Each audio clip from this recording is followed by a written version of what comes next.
For most college campuses, the third weekend in April is just another week closer to summer. But this is Bloomington, Indiana. So it's not any weekend, it's the world's greatest college weekend. On this weekend, an intramural bike race takes over a community. Thousands flock to the historic Bill Armstrong Stadium to watch their best friends and loved ones turn left again and again and again. An outsider would say it's just 2 days in April. Instead, it's years and years of training on the cinder track, rides on the road, and warm weather trips.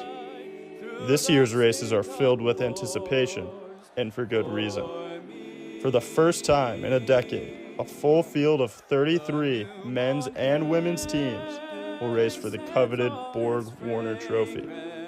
So it's more than just a weekend in April. It's the pinnacle of the year in the country's best college town. It's a weekend that creates lifelong memories. Welcome to the 2024 Little 500.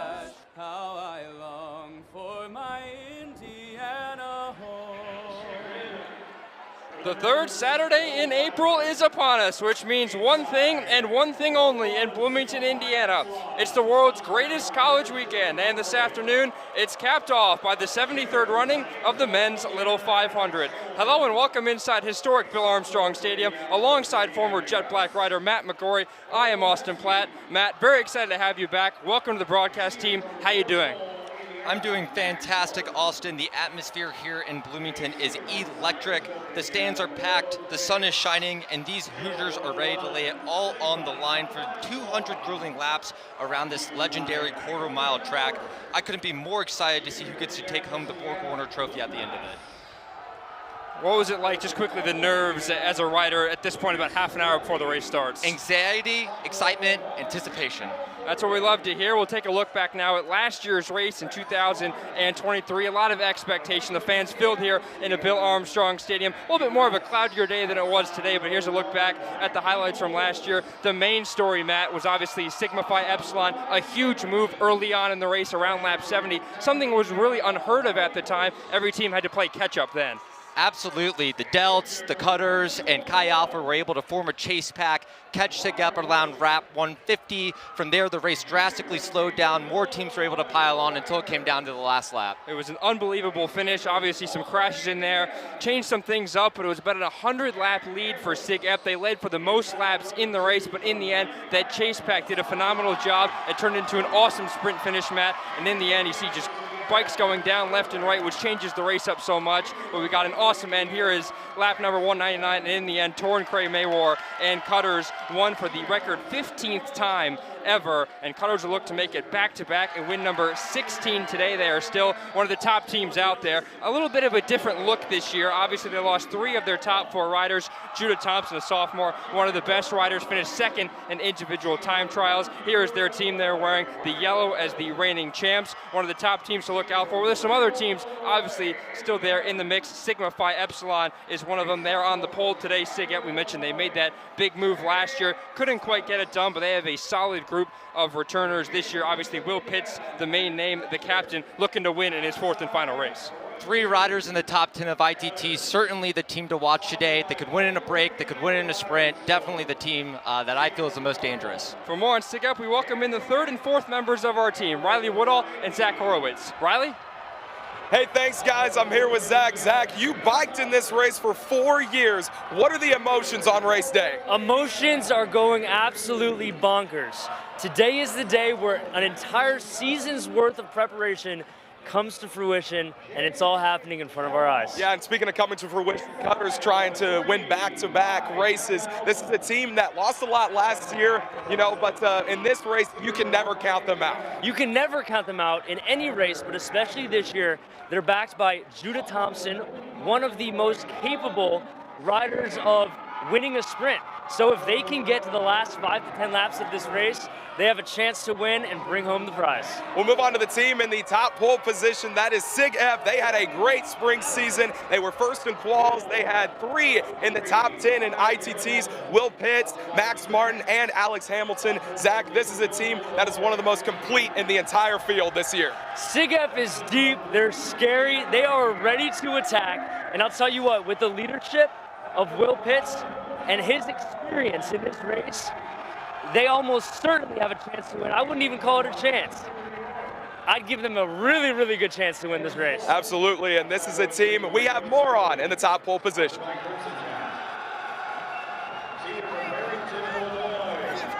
Since that moment, redemption has fueled Sigma Phi Epsilon. From the moment that we crossed the finish line in third last year, this team has been incredibly focused on the goal that we want to achieve, and not a lot has gotten in our way. And it hasn't.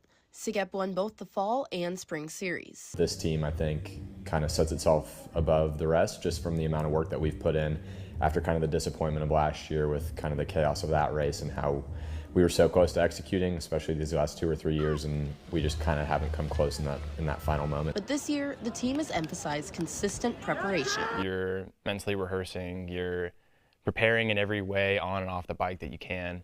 And once you prepare yourself mentally, once you get into that moment and you're actually performing, you've already been there 1,000 times. But it's the closeness of this group that makes them special. Our group is something that makes us special as a team because we're just so close, and we know that we're all counting on each other, but also we're not, it's not in a way that we're gonna be mad at each other if we don't succeed. It's just that we really want each other to do well, and we know we can do well.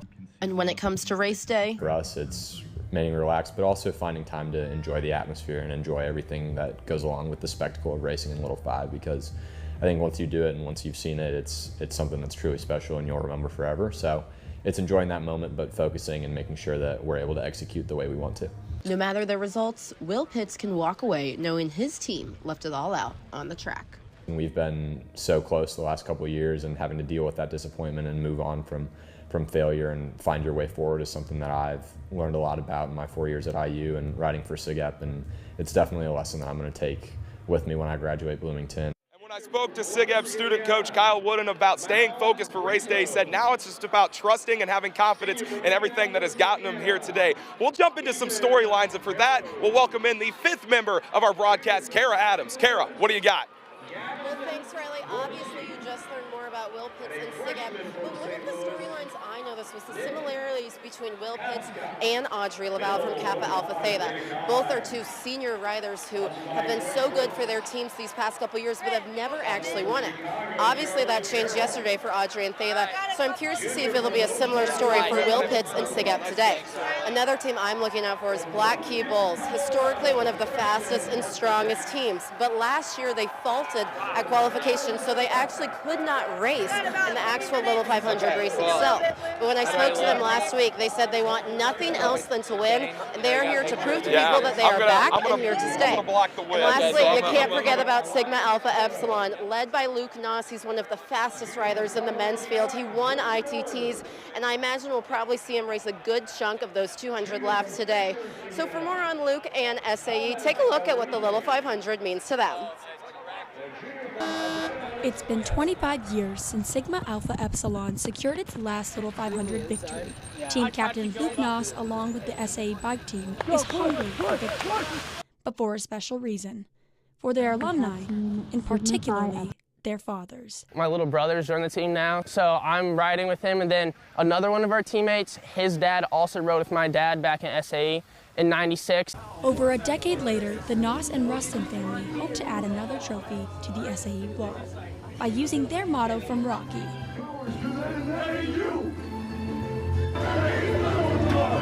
There is no tomorrow. Like, we watch so many old races, we communicate with our alumni, we talk about it every single day, whether it be at lunch, after practice, whenever. So honestly, it's just like a full-time job. We're just always talking about it, always trying to learn the craft, be the best athlete we can be, whether it be researching supplements that make us better, how to maximize your nutrition, or just mental. You have to be mentally locked in if you want to be great. This team's mentality and dedication have allowed them to be in the running to win this year, but also because of the support they received from Bill Noss, their coach and dad. my hope is the same as theirs, right? And they've worked really hard, and I want them to win too, right? I mean, you don't do things to come in second. Now, once again, sometimes that's what happens, but you go into it hoping to be successful. And success right now for them is to win the race. We'll talk about what actually happens after the race, but right now their goal is to win the race, and that's what, if that's their goal, that's my goal. Goals aside, their brotherhood is a success on its own accord. Because of the relationships they've formed, they will carry on a devoted legacy for years to come. Well, SAE will certainly be a contender in this race today, so we'll see what happens. But Riley, back over to you for a quick interview with Trent McGee. Hey, thanks, Kara. I'm joined by a very special guest, our own Trent McGee of the IU Student Foundation, the director of IUSF. Trent, how does it feel finally being here on race weekend?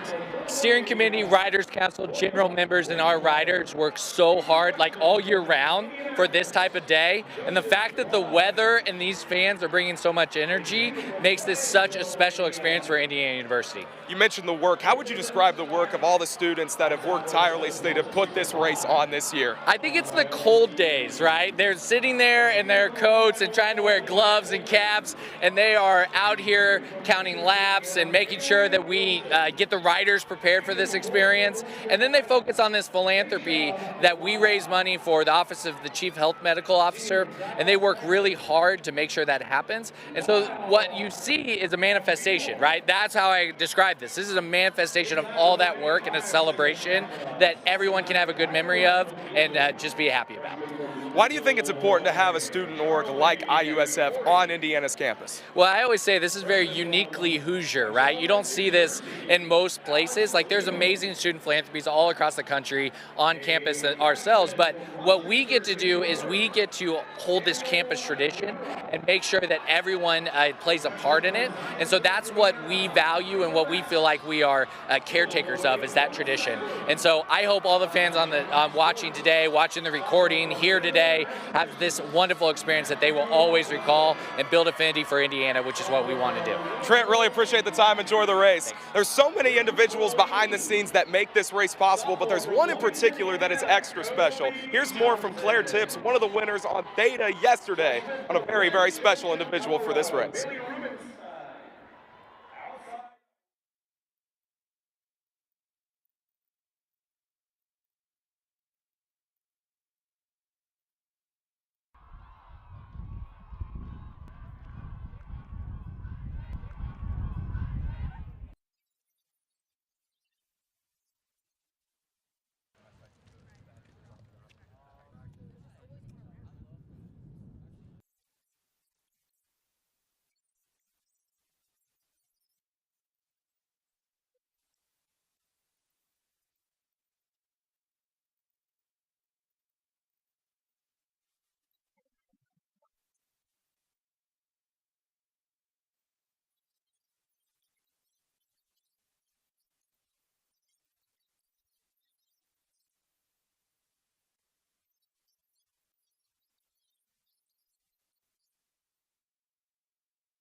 Senior from San Diego, California.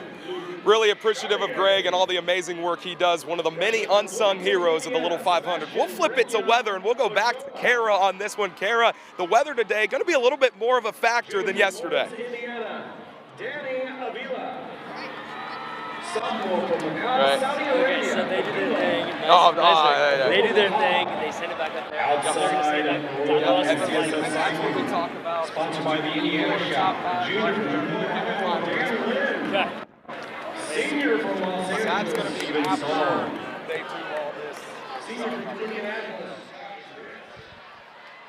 Back up here at the booth, dealing with a little bit of technical difficulties, but Matt, the weather today, the wind is going to be the issue. It's cool, which is good for the riders, but right around 50, 60 degrees, sunny, but the wind is definitely going to play a factor. Absolutely, Austin. I would completely agree. Looking at the flag right now, actually, not a lot of wind at the moment. I expect that to change throughout the race. Another thing I'd like to call out, looking at my AccuWeather this morning, 33% humidity today. That's a humidity we would see in January, not in April. So I expect this track to dry out. I expect it to slow down and maybe even get a little sloppy. We got a little bit of rain Thursday into Friday morning, but it's clear skies for today. Now let's take a look at the rules and the flags for the race, probably just as a review for many of you, but Matt, take us through. We want to see the green for the most part. Absolutely, absolutely, Austin. If this is your first time watching the Little 500, the top 2 flags and the bottom 2 flags are the most important for you. After 3 pace laps, the riders will get the green flag saying racing is on and they'll be off.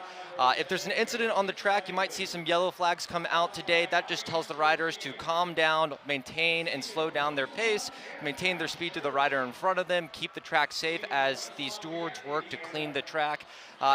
Very unlikely we see a red flag today, mainly due to weather when you would see that come out. The last 2 flags that are important is, of course, white.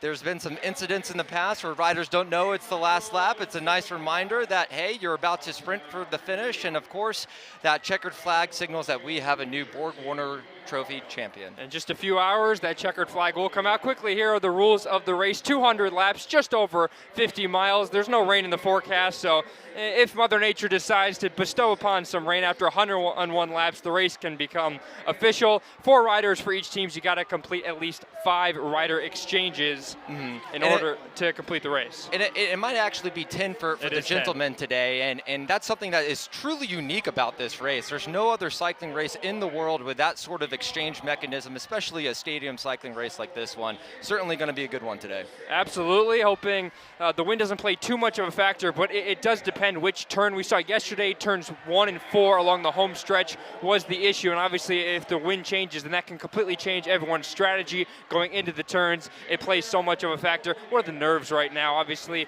we're still a few minutes away from green flag, still have the national anthem back home again in Indiana. Are the juices flowing as a former rider right now? Oh, absolutely. These riders are probably trying to block everything out that they can. They're trying to spin their legs out right now. I'm sure they have alumni, coaches, family members coming to them, wishing them good luck. But I can guarantee you, having been a rider, all they want to do is get out there and put it all on the line. They are just about ready for the back home again in Indiana, just the intro stuff that gets everyone fired up here at Bill Armstrong Stadium. The fans have packed in, the fraternities and the independent teams, all of their fans have packed in as the riders are starting to get close to the start-finish line. This is such an interesting week, Matt, because you prepare for 11 and a half months, and this week is so much lighter with your preparation, just getting some final things done, spending time with your teammates and coaches. Kind of talk to me about what this final week is like. It's a lot about focus this week. It's about getting in that mental state of, this is my Super Bowl weekend. I need to prepare. I need to do everything I can. Riders are trying to get the most sleep they can. They're trying to fuel during the week, eat the right things, make sure that they're hydrated. The other thing that they're doing is making sure that all of the other things in their life are taken care of so they can just focus on cycling today. Obviously, schoolwork is a big part. Talking to a lot of the riders this week, some had up to 3 exams, projects all week long. Obviously, the semester ending just around the corner, but it's pretty cruel to have 3 exams to that point. You ever remember having exams leading up to the race? I believe I did turn in a capstone assignment the night before the race in 2019, but I can tell you that getting that out of the way and again just focusing only on cycling on Saturday is the way to go. Well, we are hoping everyone, all the stressors are behind them, and now you see a few of the riders sat down. They'll be sitting for a few moments as final things starting to get wrapped up here. The fans are filing in. The riders are starting to walk across the track. Obviously, just under half the teams along the home stretch where their pits are, most of them along the back half towards the Jerry Tardy Center. The fans have filed in. It is really a beautiful day. It feels like one weekend. The weather for both races has fully cooperated. Yesterday, a little bit chilly, not too windy, and today the sun is out. It's going to get right up to 60 degrees. What is kind of optimal riding conditions for you? Is this kind of it? We are very close to it, Austin. If I got a telescope out, I might be able to see one cloud on the sky, but other than that, I would say that the sun is out, could use a little bit more cloud cover, but temperature in the 50s, low wind, this is ideal racing conditions. It's supposed to get up to the mid-60s, if that. The wind obviously could impact that just a little bit. As the riders getting about ready here to chill out and get ready. And now we will send it down to the field. By the dawn. so proudly we hailed at the twilight's last gleaming, whose broad stripes and bright stars through the perilous fight o'er the ramparts we watched were so gallantly streaming, and the rockets' red glare, the bombs bursting in air, gave proof through the night that our flag was still there. Oh, say does that star-spangled banner yet wave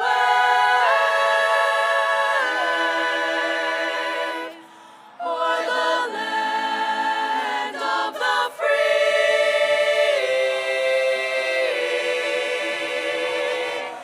and the home of the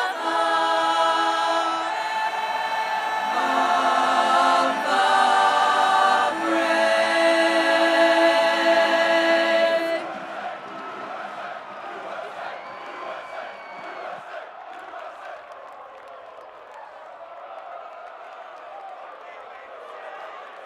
As the starting riders come to the start-finish line and we get ready for racing, we present the winners from the 2024 IU Sing Another Round, and they will perform Back Home Again.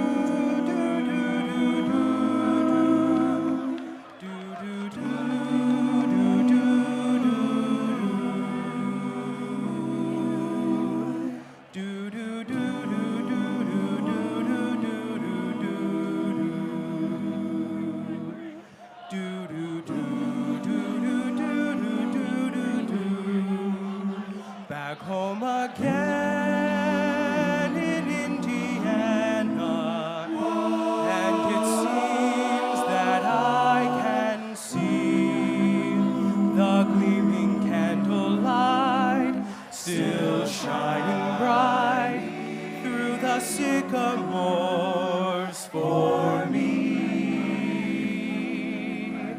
The new moon haze sends all its fragrance from the fields I used to roam. When I dream about the moonlight on the Wabash,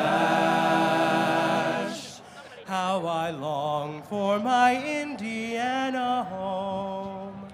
Back home again in Indiana, and it seems that I can see the gleaming candlelight still shining through the sycamores for me. The new moon haze sends all its fragrance from the fields I used to roam. When I dream about the moonlight on the Wabash, how I long for my Indiana home.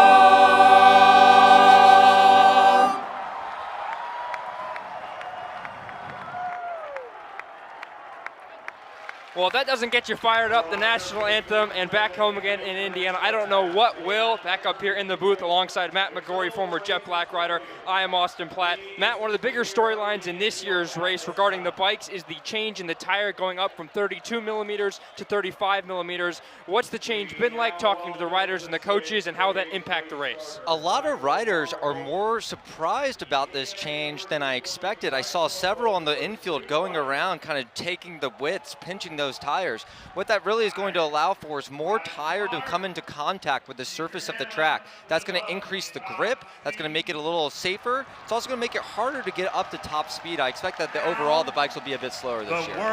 We'll now send it back down to the field. Gentlemen, mount your little 500 bicycles.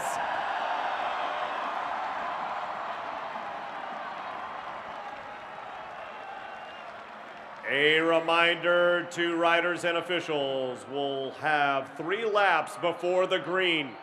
2 slow warm-up laps.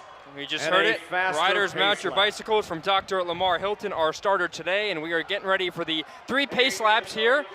Before the starter will exit in turn 3, and we will get ready to go here in the 73rd Little 500. You see all 33 teams all decked out in their different uniforms for today in the 3 rows, 3 wide, should say 11 rows, 3 wide each, giving you a total of 33 teams.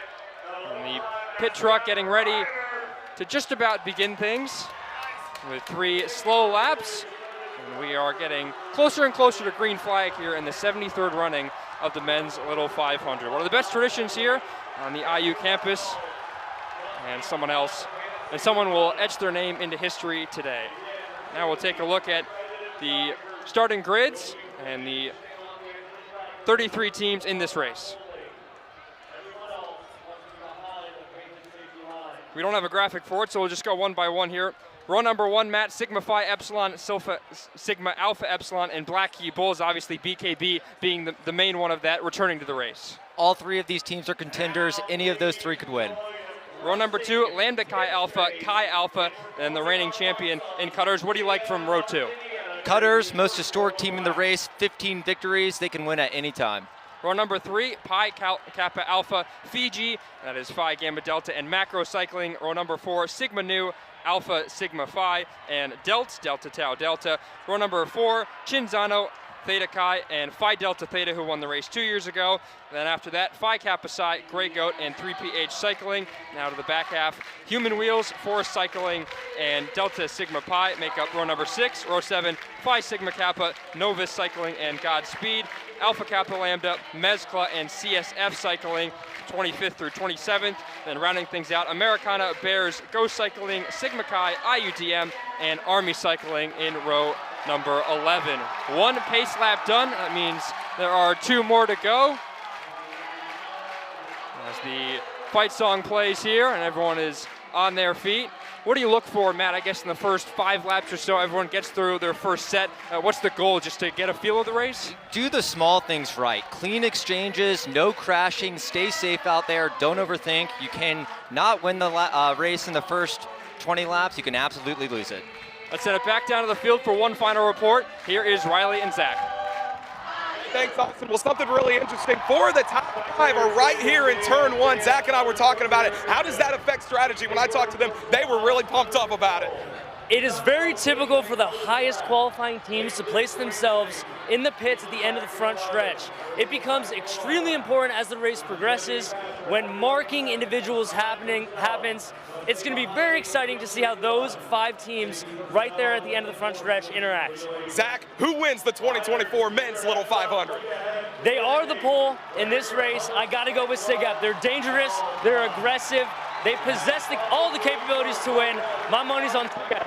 Austin, Matt, back to you. Let's rock and roll. There we go, Riley. Now we're just about fired up. 2 of the 3 pace laps are done. The truck is moving a little bit faster now, and soon enough we will be full speed ahead for the 73rd Little 500. Matt, any final things you want to look out for? Maybe a winner as well? I got to agree with Zach. I think SIGEP's the team to beat. They can win from a break. They can win from a sprint. The pressure's on them. The truck is now moving. It will exit in turn number 3, and we will get ready to go.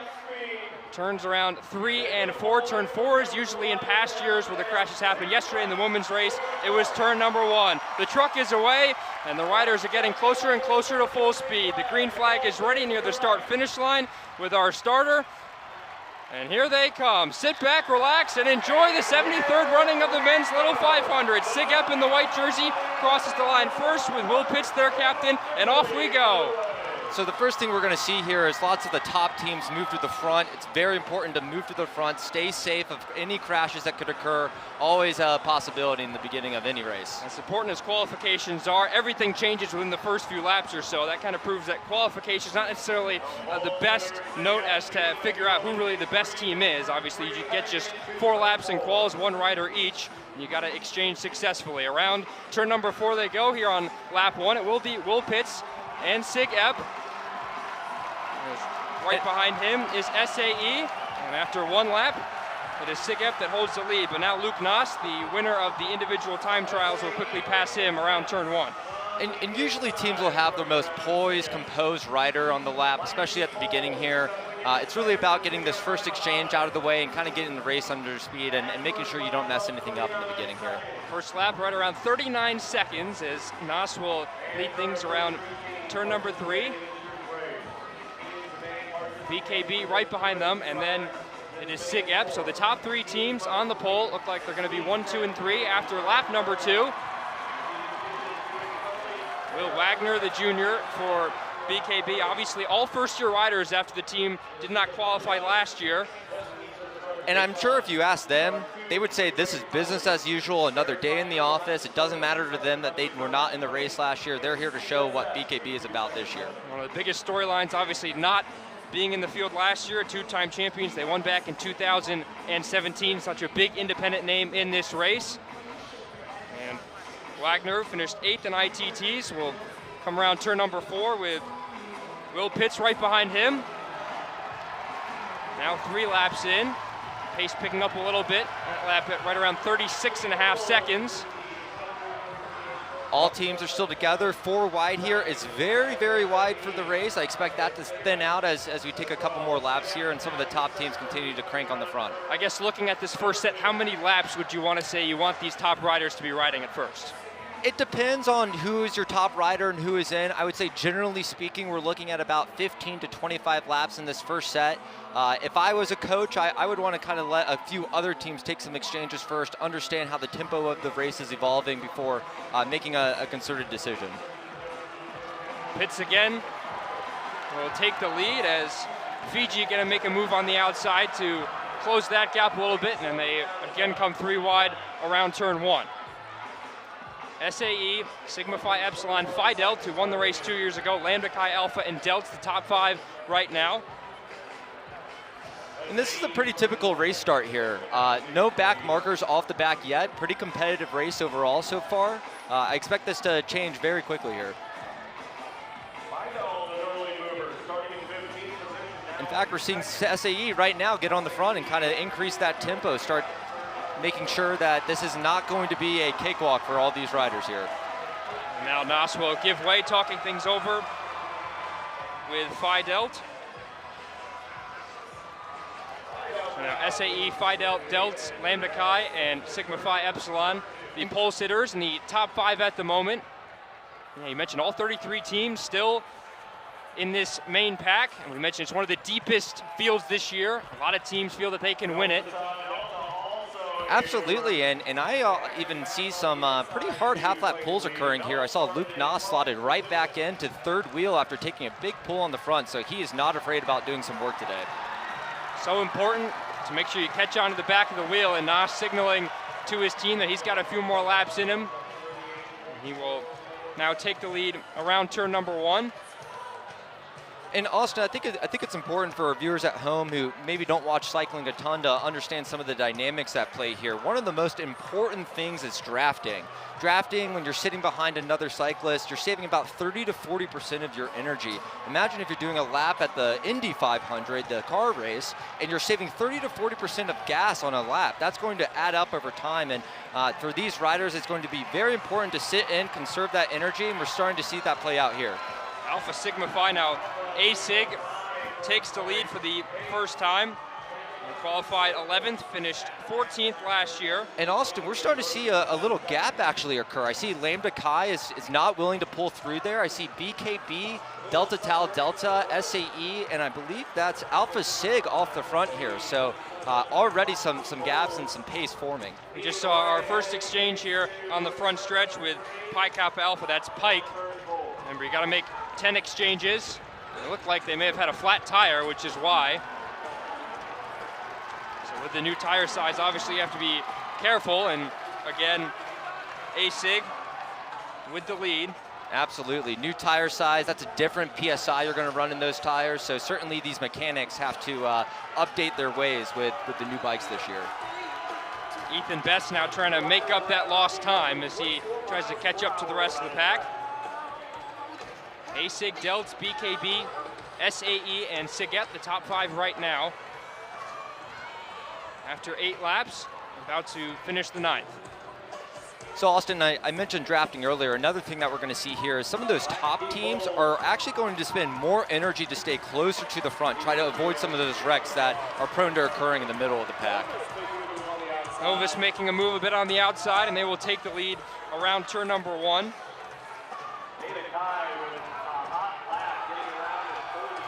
We're starting to see some back markers fall off the back, so definitely the pace is picking up.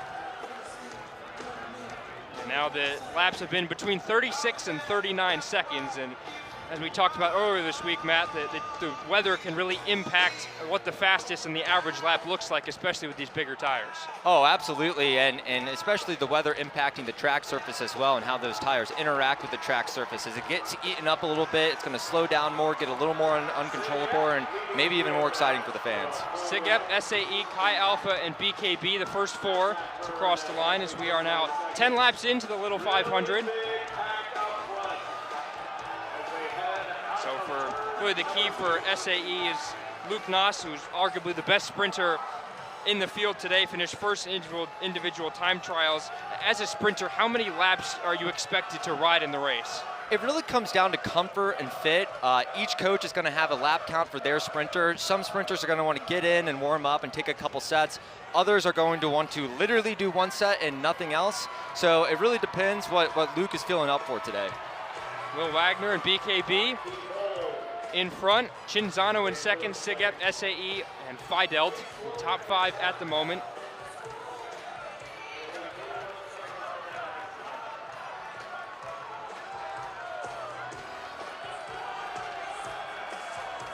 Will Pitts and Sigep still commanding the pace right now.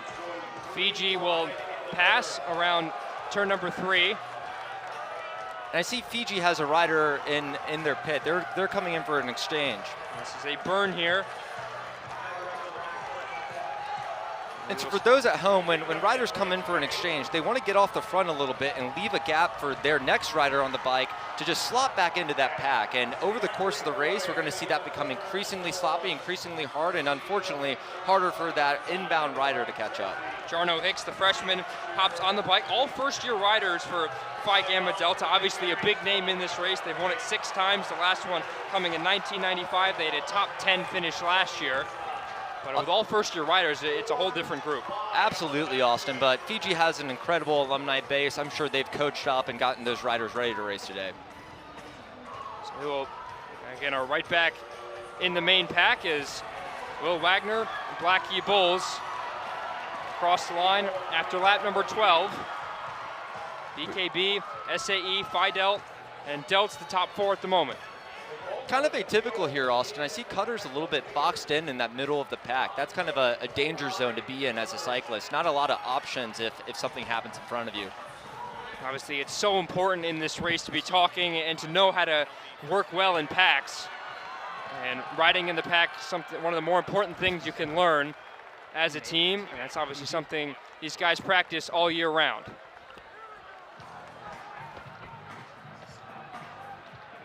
Here comes Luke Noss again, as Pike will get ready for an exchange. Noss will leave way for Will Pitts to take the lead along the inside. It looks like I'm hearing that Fiji got a warning for impeding on the backstretch. Certainly something you got to watch out for today is being safe in the pack, not crossing over wheels, giving riders space to maneuver inside of the track. We already saw 2 teams that will have to serve penalties, CSF and Bears, 2-second penalties, pre-race penalties, which have to be served by lap 20. And so you'll see those teams come to the start-finish line, dismount the bike. The official there will start his timer. After 2 seconds, they can touch the bike again and get back up to speed. So it looks like neither of those teams are going to serve the penalty just yet.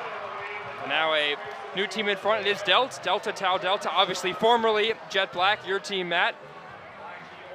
Absolutely, Austin. Excited for them this year. Josh Herbst won the race as a freshman. He's a 4-year rider in this race, one of 3 4-year riders in this year's contest. Certainly looking to get on top again this year.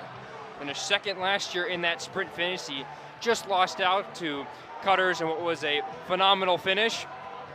Absolutely, and another team in that mix, of course, is Sig Ep, also podium the last 3 years, trying to get over the hurdle today. As you say, Sig Ep, Will Pitts with Nos right behind him. And then in third is Macro Cycling.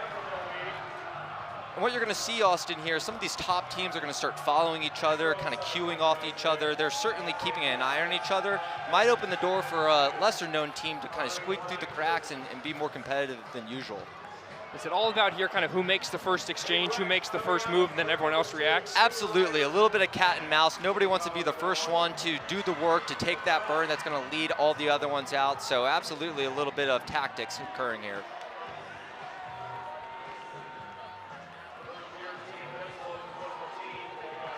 I mentioned earlier these teams that get marked. Teams who don't get marked have the privilege, just like right now with Phi Delta, of kind of going ahead and getting in front and getting a clean burn off. And here comes the first move, and it looks like BKB is going to make an exchange. And Will Wagner getting ready to get on the bike. And have Wiley close to freshman on now, and here comes the first burn for BKB. And they're closely being marked by SAE. So, as you mentioned, 15 to 20 laps is about where the first set's going to end. And there's a crash on turn 3. Oh my, there's 3 teams down, it looks like, around turn 3. One of them without a bicycle. Looks like AKL is involved in that. The exchange is clean. Both BKB and SAE put new riders on the bike. Looked like there were 4 or 5 riders caught up in that. IUDM is one of them. They have a guy back on the bike.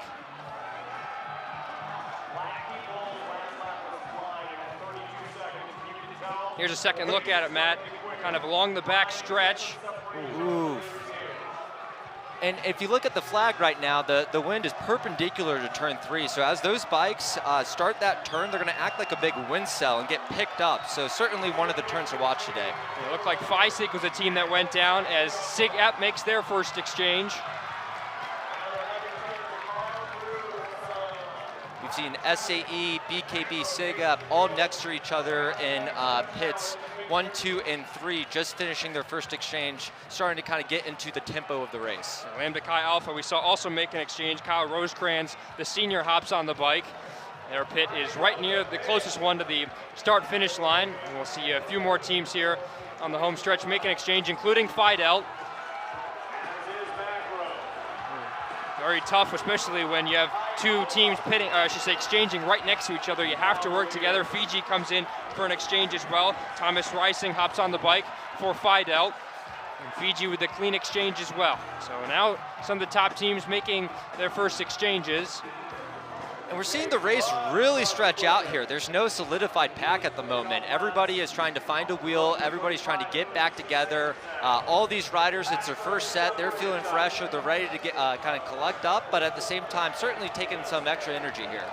Chi Alpha is going to make their first exchange. They're going to have the lead by a hair of a second over Delt, but the teal blue of Chi Alpha, one of the teams who we're not necessarily calling contenders, some would say, but they're kind of right on the outside, and they certainly feel they have a good chance to win. Absolutely. Very competitive race last year, made it to the last lap, certainly able to do the same this year. Tracy Moss, the sophomore, hops on the bike for Chi Alpha. Now around turn 4 here on lap number 22 of this 200-lap race. We're seeing about 11 or 12 teams form in this pack here. Some others will catch here as it slows back down now that we finish that first exchange sequence. We haven't talked a ton about macro cycling, but for more on them, let's send it down to Kara Adams. Well, thanks, Austin. You know, one of the key riders for macro cycling is Connor Furlong. And actually, in this past fall, during some of the fall series, he was in a car accident while he was out riding around Bloomington. But he's healed from that, and he is back riding in this little 5 again for this year. And he said he's super excited to be back and healthy, and he's ready to race and help his team be as successful as they can be. Back up to you guys. Thanks a lot, Kara. Connor obviously missing out one of the many spring series events that occur here. Didn't happen last year because of the wind, but missing out's a really good way to kind of gauge, nearly a bump of tires there as Sigep crosses the line after lap number 23, but missing out, obviously you start with a big pack and you eventually, the last rider gets eliminated and you whittle and way down until you get to the very end. So a bracket style competition, which was won by Furlong. Absolutely, kind of a true racing at an individual level. Really good to show who's a good sprinter. Another good spring series event to look at talent is individual time trials, ITTs. That's 4 laps alone on the track. This year, of course, Luke Noss from the SAE won ITTs. They're certainly thinking about how to get him on the last lap, doing as little work as possible in the race this year. Going to be something to keep an eye on throughout the race. It's very difficult to predict how the Little 500 is going to go, but the Spring Series events give us a solid gauge of what is going on. ASIG, FISI, SAE, SIGEP, and BKB, the top 5 right now after 24 laps. Looks like FISI in the red is getting ready for an exchange. Their pit is just around turn 4. This is a great burn from FISI. This rider's going to be able to slot right back in the pack as soon as they get on the bike here. A pretty good exchange for the most part, and FISI will get right back into the thick of things. Hunter Jones, the sophomore, hops on the bike. Phi Kappa Psi, one of the bigger fraternities in this race. They've won it 7 times. And it's been a while since they've won one. Obviously, they had the Laval brothers come oh so close many times. I bet they're happy to see their sister Audrey Laval win yesterday for Theta. Absolutely has to be a weight off the Laval shoulders. So FISI will hop back into that main pack. So one small thing I want to call out that I'm seeing, Austin, is that Josh Herbst from Delts actually did 22 laps on his first set. So certainly did quite a lot more laps than some of the other top teams. Something to keep an eye on. We talked about Herbst. 3rd in ITTs, the captain. He broke his collarbone a few years ago, but still rode. Just one of 3 riders in total in his 4th and final race. Will Pitts of SIGEP is another one, and Josh Church of Ghost Cycling, who qualified 30th. So just 3 riders in their 4th race. It's pretty rare and pretty impressive to be racing as a freshman. Absolutely, and especially for Josh and Will Pitts. Podium all 4 years of your Little 5 career is something that not a lot of people can share.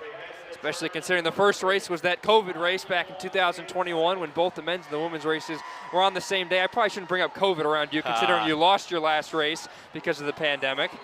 It wasn't just me, but certainly something, keeps it coming back. So 42-second lap here, kind of a bit slow, kind of average for the race, I would say, overall. These guys are still just trying to eat laps at the moment. Not a lot of chaos, but I expect that to change. Sometimes this race is kind of a slinky effect. It'll get fast, it'll get slow. I expect some of the fireworks to occur when it gets slow. Fidel, ASIG, Fiji, SAE, and BKB, the top 5 with SIGEP, the pole sitters, right behind them. Cutters we haven't talked about too Another much. huge wreck on the backstretch. Multiple teams, maybe 8, 9 teams. Sigma Nu is in that. Lambda Chi Alpha is part of that. This is all around the backstretch. The green flag is still flying right now as we're getting ready to finish lap number 28. Still green flag racing as of now. Looks like bikes being moved from mechanics. Exchanges are going to be made. Kind of happen out of nowhere. And here it is right on the back stretch, Matt. FISIG was also involved in that, and there's just... Looks like a little rub of wheels taking out several riders. That's why it's very important to stay near the front whenever possible. Always have an out if wheels are going to touch. And Austin, another thing we're going to continue to see is as those wrecks occur, the leaders are going to pick up. They don't know who was in the wreck, so for them, making it a little harder for those teams to recover is always a tactic that's worth doing. Phi Sigma Kappa was trying to run a bike across. One of their riders was getting over there. They will have the biker look like he fell. He's fine. He's going to get back on the bike. But now it's ASIG, Chi Alpha, Delts, Fiji, and 3PH cycling. Currently the top 5 after 29 laps. Looks like we have about 12 or 13 teams in the lead pack here. So that's already a huge shaving off from 33. So certainly a fast race, a chaotic race so far. Matt Cancilla, freshman for Fiji, is going to get ready for an exchange. And looks like SEE is going to make one as well. Luke Noss is giving out directions here. This is a burn from Rhett Skavarna. He will get off the bike. SAE will make an exchange as Matthew Nosh, the younger brother of Luke, the freshman, will get on. Obviously, a great story with SAE, the family ties here. Luke, a junior, Matthew, a freshman. Their dad is their coach. He rode in the 90s along with his brother, so a lot of family ties for SAE, which is pretty cool. Absolutely, and SAE has always been a very family-oriented affair with the Krahulik brothers, now the Nos brothers taking over, certainly trying to build on the momentum that SAE has garnered over the last decade or so. SAE finished 6th last year. They won it once back in 1963. It's been over 60 years, but they feel this is their best shot to win another one. And I'm seeing right now that Blake Katalowski from Delta Tau Delta dropped out of the pace line to hop on the back wheel of Matthew Noss from SAE. So there's certainly already some marking going on between the top contending teams. Macro just made an exchange. Andrew Flynn, a junior on the bike in his second race. He and Michael Dubois, the returners. Last year, they rode under Beta Sig, but now they are off campus, so they had to change their name to an independent team, and they are riding under Macro Cycling here in 2024. So this is really interesting here, Austin, because Black Key Bulls is coming in for an exchange. Jack Handless is getting on the bike, but look at SAE and Delta Tau Delta. They are marking them heavily, and they don't have a bike. They don't have a rider in the pit, so they're off the front right now, and we'll see if these other teams can get organized right behind and start chasing them down. We talked about how with last year's race, teams are a little bit more vigilant of moves now, and even when a team goes for an exchange, two others will just jump right on the back wheel and go off the front, and that's what we are seeing right now. BKB, SAE, Delts, ASIG, and Chi Alpha, the top 5 teams, with still 168 laps to go. And Austin, I think to your point, I don't think they're necessarily going for a move right here, rather just doing their due diligence, making sure that nothing is getting up the road for free. Delts and Blake Katalowski in first at the moment after a slick 34-second lap. 34 seconds is screaming. Fidel is doing whatever they can to pull this down along with BKB and Phi-Side there. Another team I'm seeing just sit in right now, not doing and making a lot of noise, is actually the Cutters. We haven't said their name in quite a while.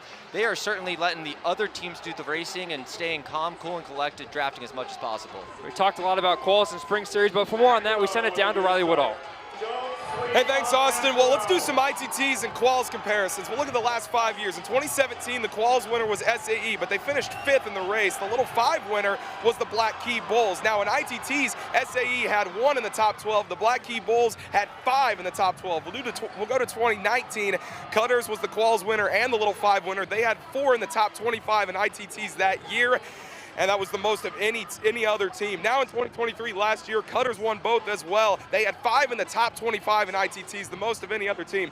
This year in Spring Series, SIGEP qualified first. They had 3 in the top 10 in ITTs. SAE qualified second. They had 4 in the top 16 in ITTs. And Cutters, here's the kicker. They qualified 6th. They only had 2 in the top 35 in ITTs. So ITTs maybe a little bit more of a key definer and predictor for who's going to win the race, but neither quals nor ITTs is the end-all be-all. It's whichever team can put it together for 200 laps today. Back up to you guys. Riley, Matt, you can put all the numbers together you want, but there truly is no way of predicting the Little 500. In your mind of the Spring Series events, which one does serve kind of the best purpose as to try and figure out who the best teams are on the Little 5? Well, certainly I think a good mark of a Little 5 team is having depth, and there's really 2 events that come down to my mind. One is team pursuit, of course, 10 laps around the track, 15 laps around the track, making sure that a team is able to follow wheels and kind of execute on a pace line. Another event is ITTs, really looking at the 3rd and 4th rider in ITTs to look at team depth. That'll give you a good indicator if a team is going to be a contender or not.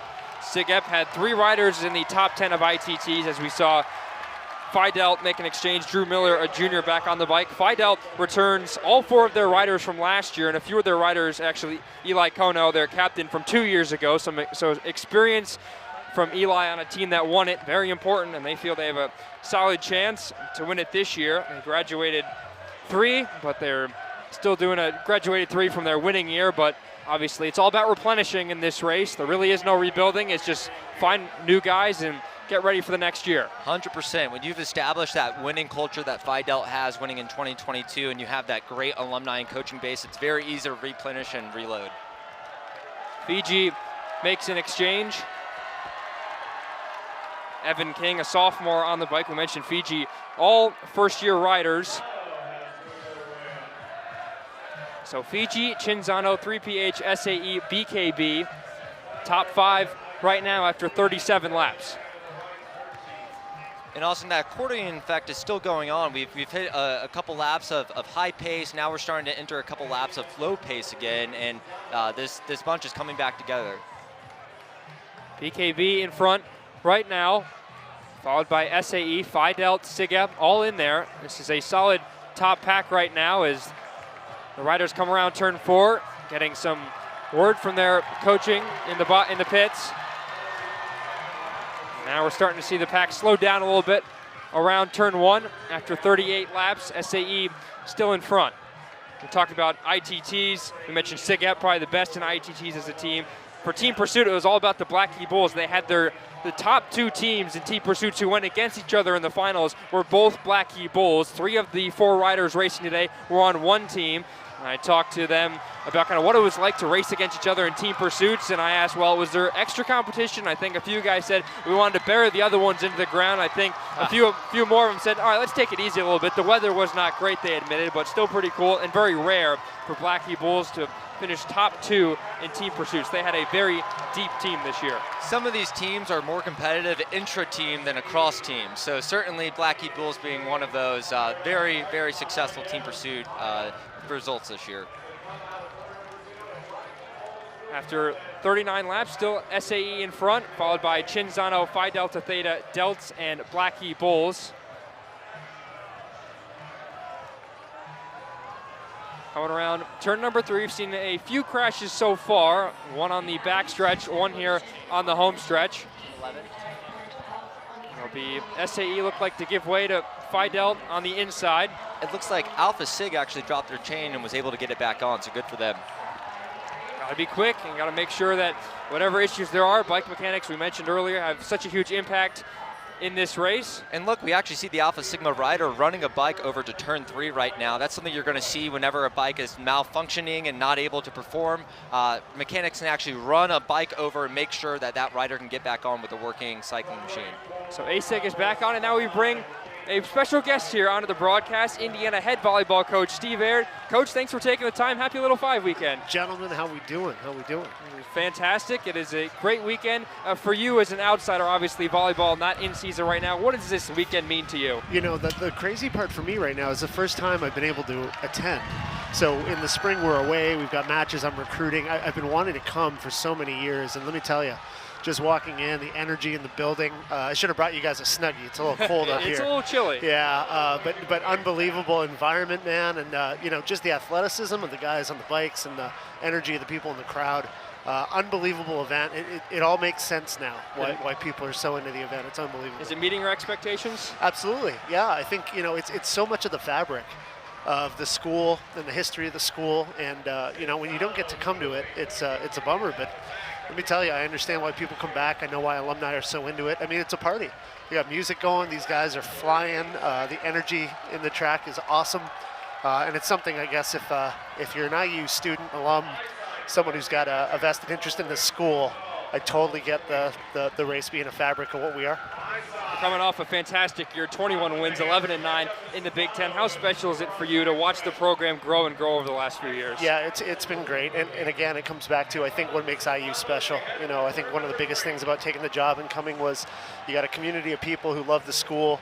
It's an unbelievable place to go to college. It's an easy place to recruit to because people have a great time. And yeah, listen, it's every year we keep getting a little bit better. We've got great neighbors with the basketball program, and obviously, like, we get it. It's a basketball school. I totally understand that. It's a privilege to be part of the athletic department. But, you know, Terry Morin and women's basketball, you know, the girls are out in the car and driving around the intro laps. It's just cool, man. It's cool how it all is connected and everyone's pulling the rope. And you can tell just how much the school loves sports. Can you talk about the excitement that you see across the fans? I'm seeing fans sit on the grass over here. That's how packed we are today. Certainly Hoosiers love their sports, don't they? Yeah, and you know, I was talking with Galen about just there's so much strategy in the race. I mean, these guys are obviously so fit.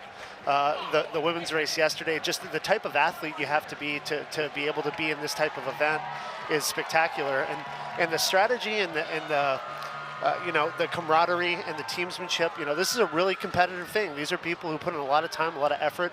Lots of people, from sponsorships to family to friends to the fraternities and the people who want to support them. It's a really competitive environment, and as someone who's in that world, obviously awesome to see firsthand. Cinzano currently with the lead here as we are still 156 laps to go. We're joined here in the broadcast booth by Indiana head volleyball coach Steve Aird. Are some of your players in attendance today? Yeah, so we finished up the spring last night. One of those things where I really wanted them to be able to check it out. There'll be a lot of student athletes in the mix, checking it out, hanging out for the day, and then obviously enjoying this weekend. This is kind of a legendary week on campus. So we tell them all, we want them to do well in school.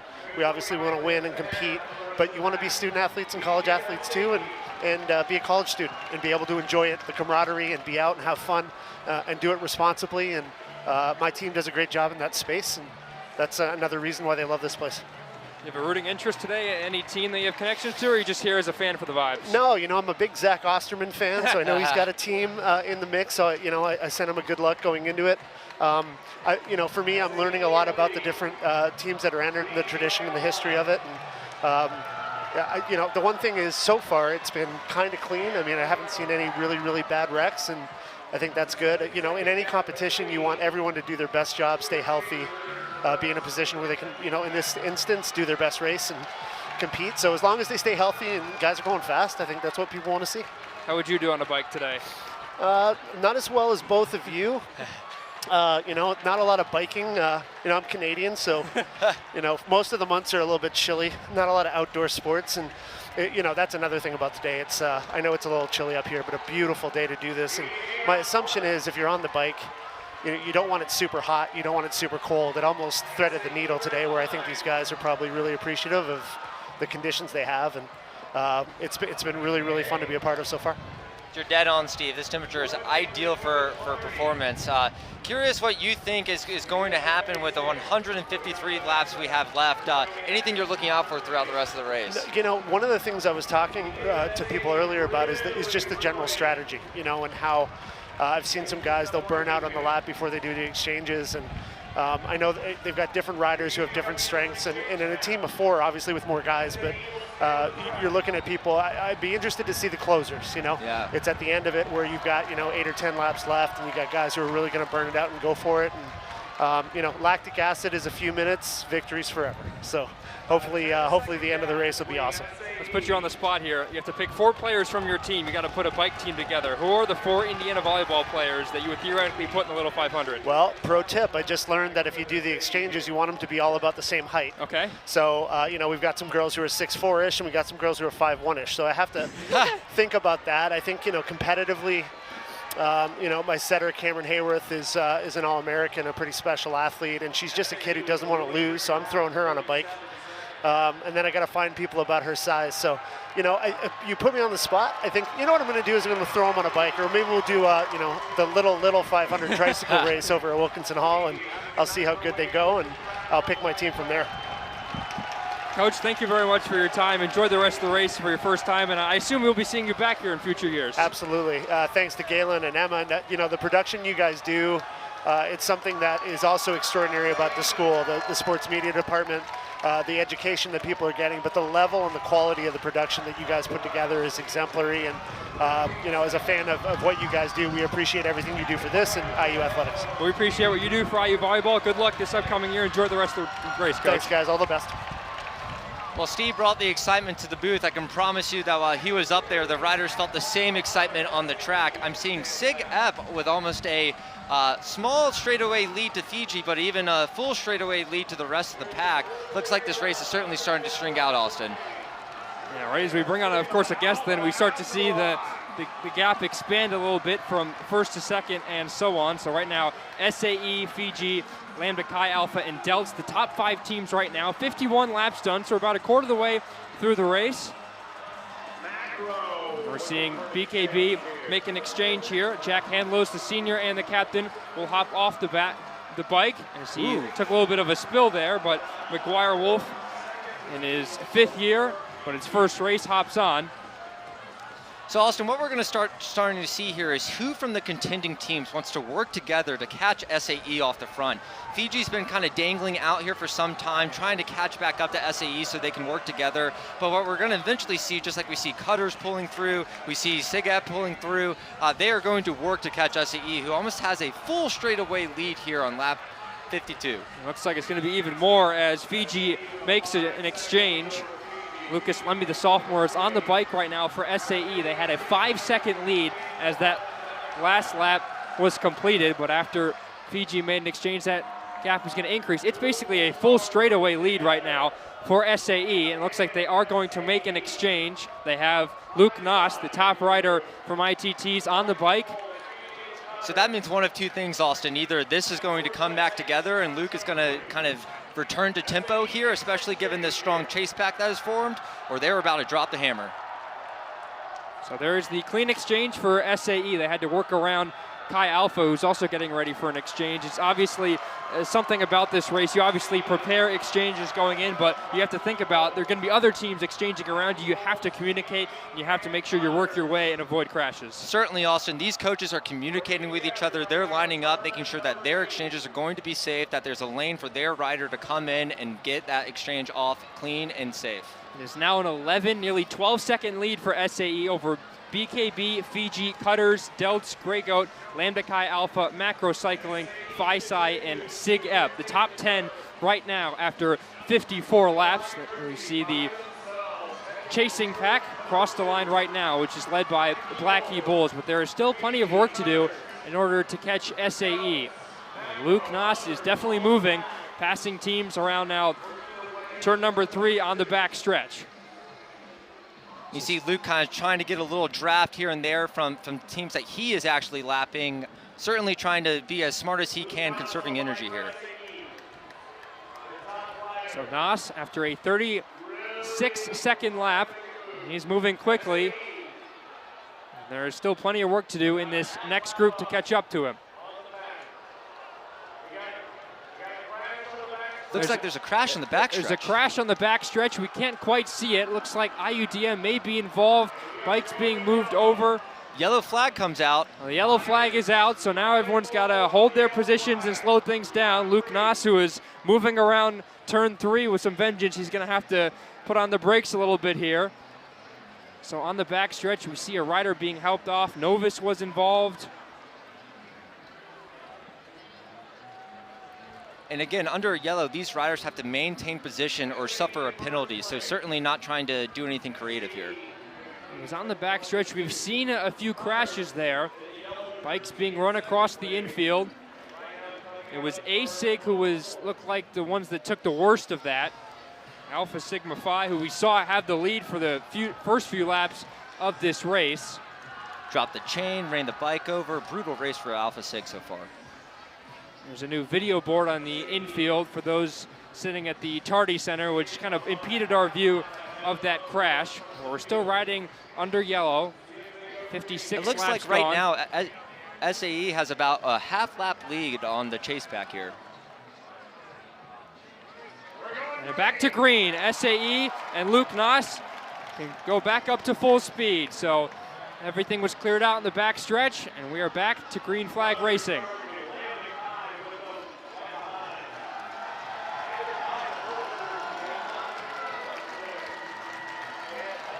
SAE, Cutters, Lambda Chi Alpha, Macro, and Phi Delt, the top 5 teams right now. About a 21-second lead right now, so it is a very good, healthy lead for SAE. But you feel like after that crash, teams can slow things down. Maybe the chasing pack can talk things over on how they want to catch Luke Noss.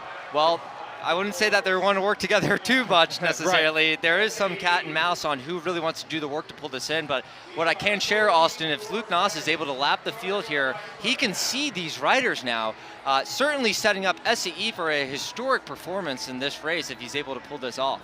Last year we talked about it, SIG-EP was the ones that made a move early, tried to lap the field, couldn't quite do so. We always mention the cliche is that you have a matchbox. You have enough matches in your box to try and use, and the more you burn them, the harder and harder it is to truly lap the field. But with the top rider on the track right now, according to ITTs and Luke Noss, The Noss family, obviously, their dad being the coach, got to feel pretty confident about their chances right now. Certainly, Austin. I just timed Luke at a 36-second lap, so he is making good progress if he can keep that up.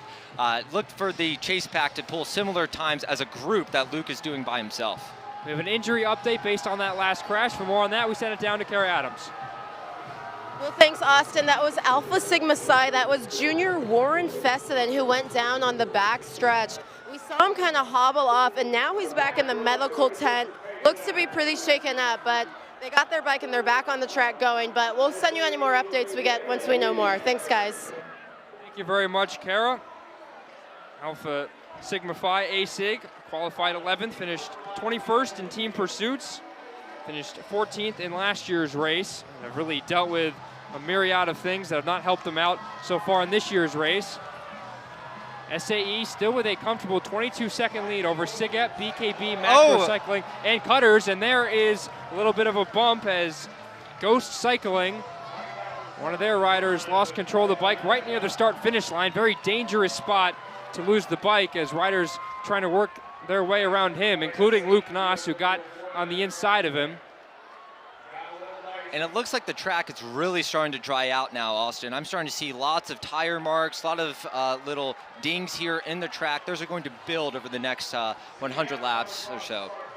Obviously, the weather is so nice today, but the rain is what can really help soften this track and the track conditions. We don't usually like rain watching races, but beforehand, that is so important to have. Absolutely, Austin. Moisture is the #1 indicator of track performance on cinder tracks like the one that we race on for Little 500. When there's high moisture content in the cinders, it functions like concrete. When there's low moisture content, it functions like sand. Obviously, for a cycling race such as this, concrete is much preferred. Unfortunately, not the case today. They put water to the track at least twice a day, and obviously rain helps that case as well. We got a little rain Thursday night into Friday morning, which made the conditions for yesterday's women's race very, very good, but a little bit more dry today, and that's where we're seeing the skid marks around the track. It's still SAE with a comfortable 23-second lead. There is Luke Noss.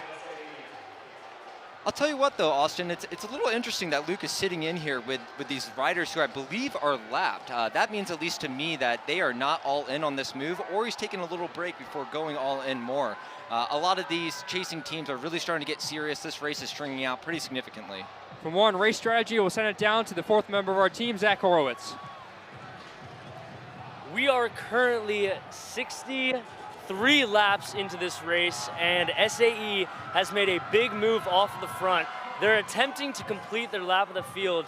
As I'm seeing it now, it does not appear that that is going to happen. The rest of the field has marked them, and they have begun their attack to catch SAE. They currently have a roughly 23-second lead. Every other team in this position is just simply making sure that they can catch SAE, because if SAE did in fact make an entire lap on the field, all they would have to do is play it safe to maintain their position and the victory. But as I'm seeing it right now, again, it looks like SAE is going to get caught. They have about a 20-second lead. I can see the pack coming through on turn 1, and I can see SAE going through on turn 3. It's going to be a very, very exciting race, but it is still a young race, and there is a lot of race left. Analysis there. As we saw, the lead was up as high as 26 seconds, now right around 21 seconds. Looks like Fidel is going to make an exchange here. And Macro is signaling that there's going to be one more lap. Connor Furlong, who we mentioned, who won missing out, he's signaling that he's going to burn here.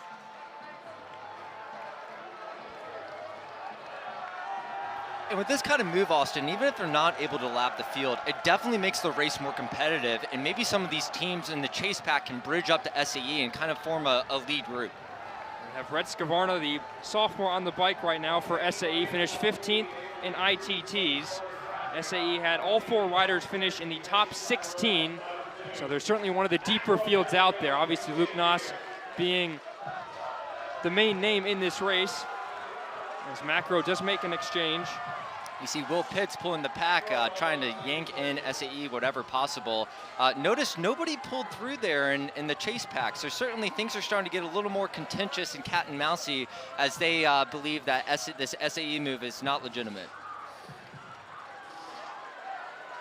Scavarna currently on the bike. We saw Connor Furlong just go for an exchange. Connor was actually one of the riders in August who was actually hit. He broke several fingers. There was that stretch at the beginning of the year when both men's and women's riders got into serious accidents, but he got back on the bike a few weeks later and has trained all the way, one missing out, and now is leading macro cycling this year.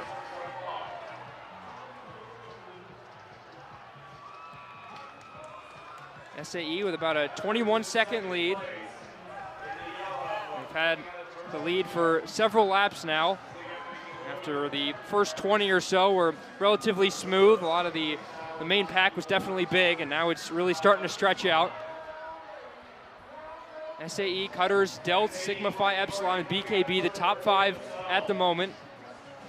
We mentioned Delts finished 12th in qualifications, but are certainly one of the top 5 teams, many feel, to win the race. And this goes back to, for some teams, they don't take Spring Series as competitively and as seriously as others, because you can be training all the way through Spring Series and not necessarily take those as seriously and be focusing more on your training, while other teams really want Spring Series or take it very seriously. SIGEP obviously did. They have the white jersey because they won Spring Series. 100%, Austin. Every team in the field would rather win the race than any Spring Series event.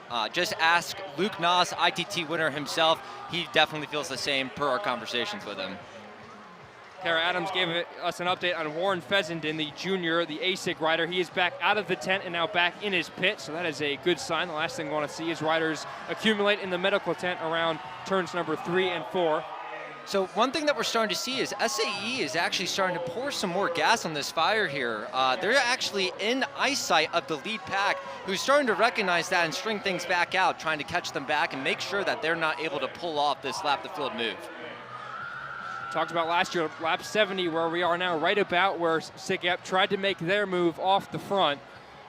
And even though we said about 10 laps ago, maybe it wasn't as serious, this feels like SAE is really trying to do something here. So Austin, first time broadcasting this race. I already have my announcer's jinx locked up though. I called SAE would be doing whatever they could to put Luke on the race late. They're doing the exact opposite, certainly subverting expectations of the teams who are marking them throughout this race. Everyone is subject to the commentator's curse. Welcome aboard.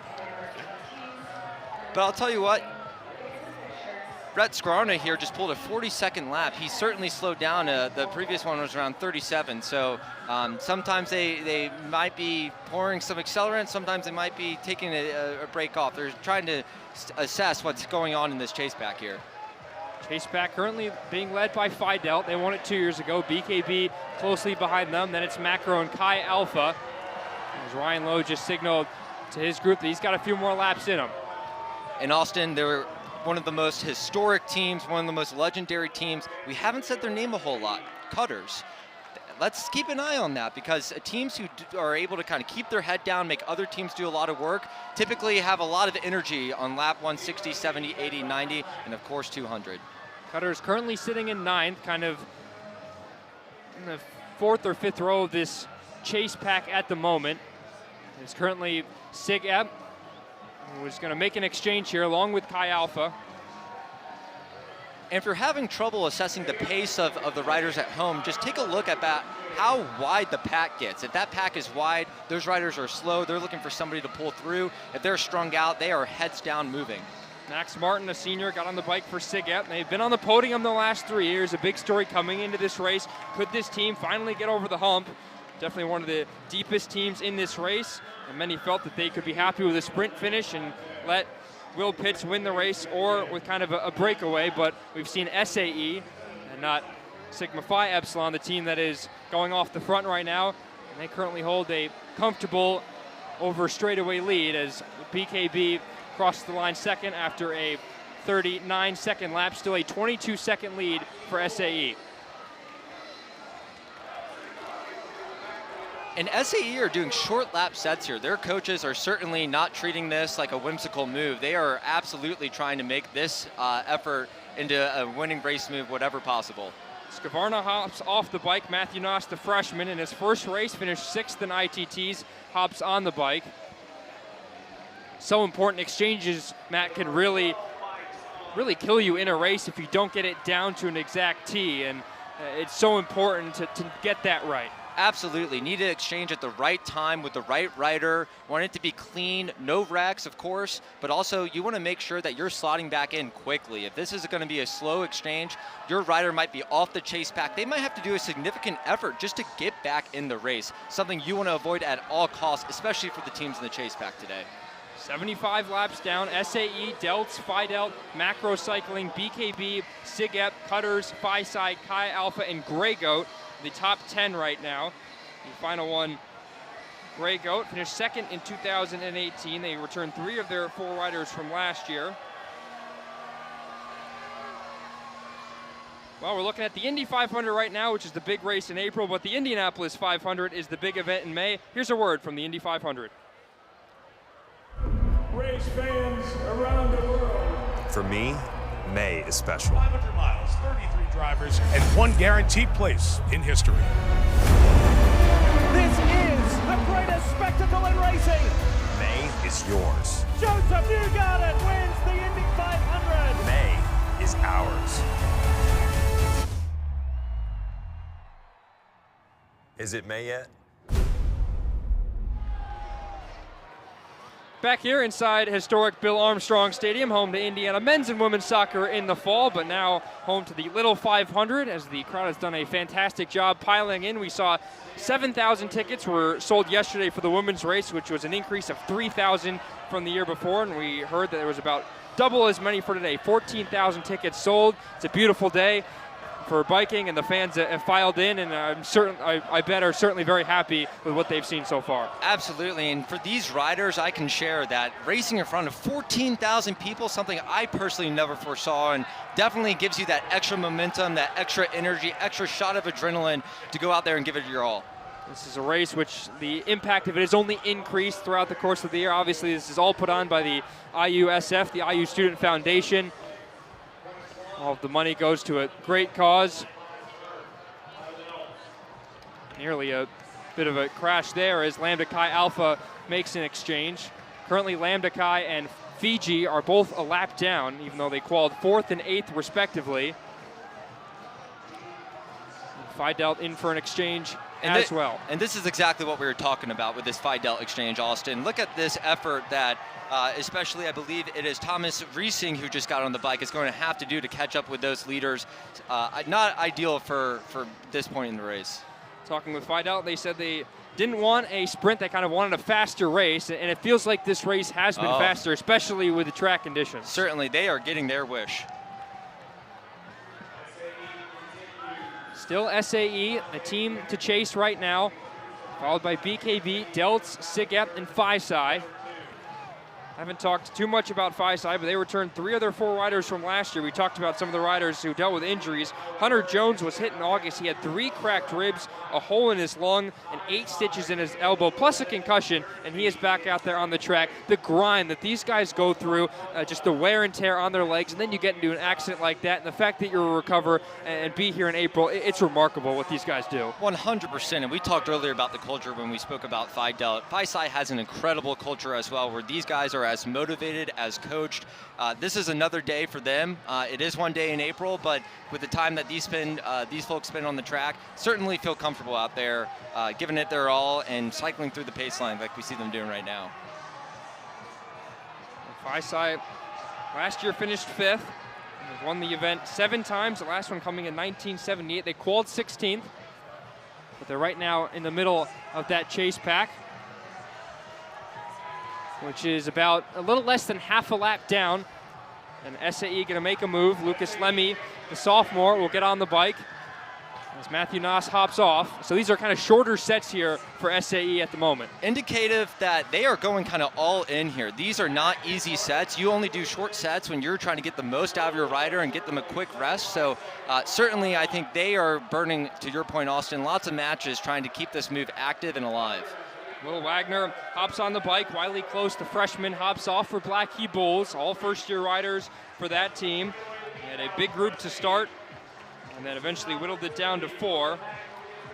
And they have a huge alumni fan base here, about 32 of them, and it's by far the biggest of any team. They had the biggest alumni base here last year. Their team wasn't even in it. The support from BKB is incredible.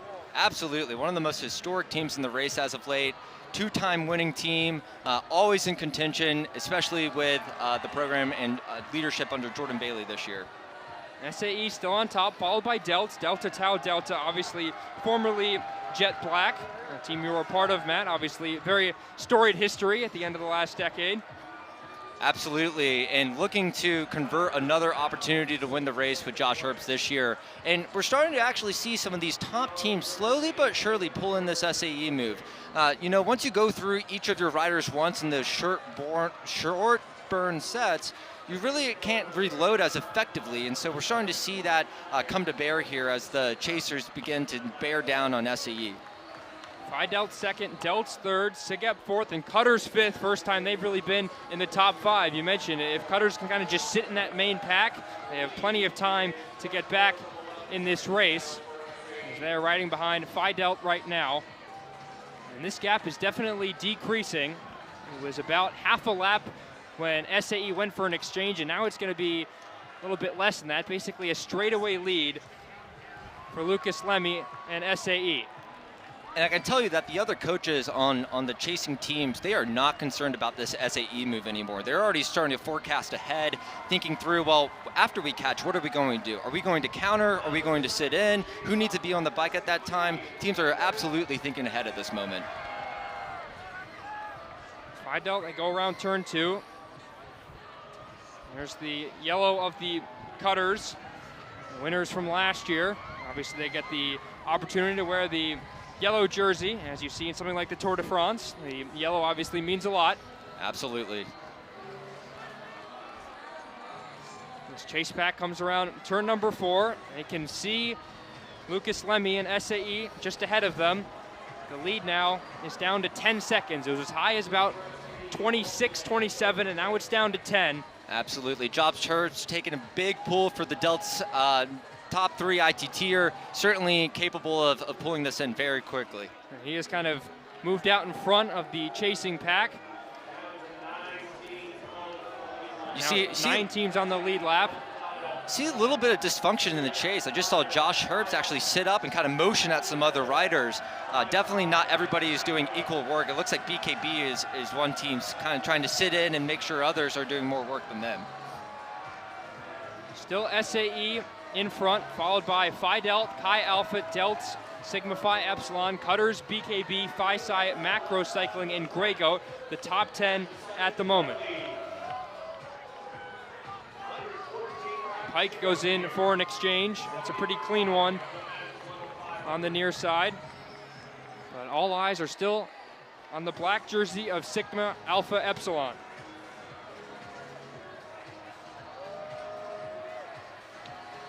Lemmy, a sophomore in his second race. 3 of the 4 riders returned from last year when SAE finished in 6th.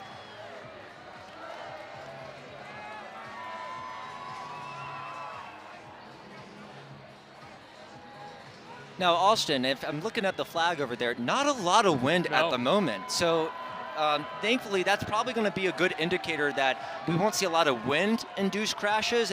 Now, of course, again, we talked about announcer jinxes earlier. Hope I'm not making the same mistake again, but that does not mean that there's no crash risk. Looking at the crash here, I see lots of tire marks, lots of scuffles. I see very little water. I expect that we will see some fishtailing and some loose exchanges here over the next couple laps. It's going to be Cutters. We have Jake Zarov right now on the bike, a sophomore in his first race. Cutters returning Judah Thompson and Jacob Kuhn from last year's winning team. And it was a very confident bunch talking to them this week. Cutters said it's definitely impressive that the rest of the field is so strong this year, but he said in the end, they're looking forward to win for the second straight year, and it would be the 16th time all time. We saw obviously Theta yesterday win it for a 9th time, extending their record. Cutters looking to do the same thing today. They do have a habit of winning back-to-back. We'll see if they're able to pull it off. We're talking about Kappa Alpha Theta, and what do you know? Kara Adams is down with the winning group from yesterday on the field. Kara? Well, thanks, Austin. Yes, that's right. I'm here with the 2024 Little 500 Women's Champion. But Audrey, I got to talk to you first. Of all the teams you've been a part of, what was it about this one that you guys knew you could pull this one off? I think honestly a lot of bike racing is luck, and we got super lucky that things went our way yesterday, but I trust these girls anytime I gave them an exchange, and that trust is ultimately what helped us. And Bailey, you were the last one on the bike. What was that feeling like crossing the finish line for your team? It was so cool, and just looking over and seeing all of them, that's what makes it worth it, but I can't tell you how many times I've practiced that move in my room of throwing my hands up, so. And your all's first Little 5 win in 6 years. How special was it to be a part of that and represent Theta? It was so special. We were just all saying we can't believe it's real. Even now thinking about it, oh my gosh, that happened yesterday, and I'm just so proud of us. And we put in the work, and we trust each other, and we have confidence in each other, and it just worked out the way it did, I guess. So. Well, congratulations, girls. Go celebrate. Austin, back up to you. Thanks a lot, Kara. I'm sure Kappa Alpha Theta will be celebrating this entire weekend after their dominant victory yesterday, the 9th time that they won, and Audrey Laval cementing herself as one of the best riders in the history of the women's race. Finally got that win she was desperately looking for. Still SAE on top right now, followed by Delts, Chi Alpha, SIGEP, and Phi Delt. Top 5 right now, 91 laps in the books, approaching the halfway point of the 73rd Little 500. Alongside Matt McGorry, former Jet Black rider, our entire crew, I'm Austin Platt. Thanks for joining us on this Sunsplash Saturday afternoon, the 3rd one in April. Oh, and it's an exciting one, Austin. Luke back on the bike for SAE, #1 rider potentially in the race. Certainly not trying to save him for the end, trying to keep it competitive and keep it moving. I just timed him at a 37-second lap, so he is still clipping away. It's up to these contending chase teams to see if they want to do the work to pull him in now or let him dangle out there a bit longer. We saw that awesome drone shot there looking over Bill Armstrong Stadium. About 14,000 tickets were sold. Fans are packed in here watching SAE taking the lead. We saw Alex Hamilton, the junior for SIGEP, hop on the bike. SIGEP been on the podium the last 3 years. They have a great group of alumni. Goes back, they say, the last 10 years, and they say not half of the bike team would be without the alumni. Obviously, you as now a Jet Black / Delts alum, it's so important what the alums do, not only for their support of the team, but the money they pour in, the time. Add up everything. The alums are so crucial to the success of every team. From driving down to the track to coach your riders throughout the spring, to your point, Austin, donating money to make it possible for them to travel, to them buy the equipment to be successful on race day, and then finally coming here to donate their time. There's teams out here with full-on radios, with signals, with flags that are communicating information to their coaches in the pit. So certainly it takes a village to be successful in the Little 500. It's truly a 364-day prep up to this event. Teams are spending breaks, usually when everyone's going home for the holidays or going fun places for spring break. Guys are going to warm spots to ride and sunny spots, go on road rides that are memorable. You share bonds that last a lifetime with your teammates. It truly is a full family experience, and a lot of the teams will say that they feel like a family, and these are riders that will be talking to each other for years down the line. Certainly, there's some shared excellence, and especially biking in Indiana in the winter and the spring. I'd encourage anybody at home who has a bike in their garage, if it's below 50 degrees, go outside and bike. You'll know immediately how tough that can be and how you need to prepare accordingly. So imagine what these riders go through in January, February, early March in Indiana. They certainly are committed as ever to seeing success in this race. And we always talk about, obviously everyone wants to win the race, but just getting to this race and qualifying is an accomplishment in within and of itself. There were 40 teams that tried to qualify. Obviously, the max of the field is 33. So just getting into the field, we mentioned yesterday, first time the women's race, a full field in 10 years. So just being able to ride is such a special moment and one that all of these riders will never forget. Absolutely. 39 men's teams in qualifications this year. Certainly a competitive race. Lots of people dreaming about this, waking up throughout the spring for this very day, Austin. Excited that it's so far been one worth watching. Still SAE in front. Jack Hanlos and Quinn Peterson now on the bikes for BKB and Phi Delt respectively. It's right about a 6-second lead for SAE, followed by Black Key Bulls. You mentioned they did not qualify last year. 4 brand new bikers in their first year of racing. They're currently second. Phi Delt, who won the race 2 years ago, in third, and then Delta Tau Delta. Delts in fourth, followed by SIGEP, the pole sitters. with Cutters behind them, Chi Alpha, Phi Psi, Macro Cycling, Lambda Chi Alpha rounding out the top 10. And that's Sean Simpson on the bike for Delta Tau Delta. Just exchanged Josh Herbst off the bike. Definitely looking like he's trying to get the pace to increase in these chasers. Definitely not as urgent to catch SAE at the moment, and we're seeing SAE's lead grow as that happens. SAE will come across the line. Luke Noss finishing up lap 98 for SAE. I mentioned at the beginning of the broadcast the importance of drafting in this race. When SAE is off the front for this long, they are not getting that draft. So they're certainly using a lot of energy across their team doing these short sets to keep this move alive. They have about a half lap lead over BKB and Delts in this chasing pack, which is basically riding single file at the moment around turn number 1. Haven't been too many crashes so far in about the first half of this race. A few along the back stretch, which is tough because there's so many more pits over there. When you're trying to exchange, it can get a little hectic. It's like merging onto a highway and making sure there's not a traffic jam. The last thing you want is a big crash, but we've, for the most part, avoided those.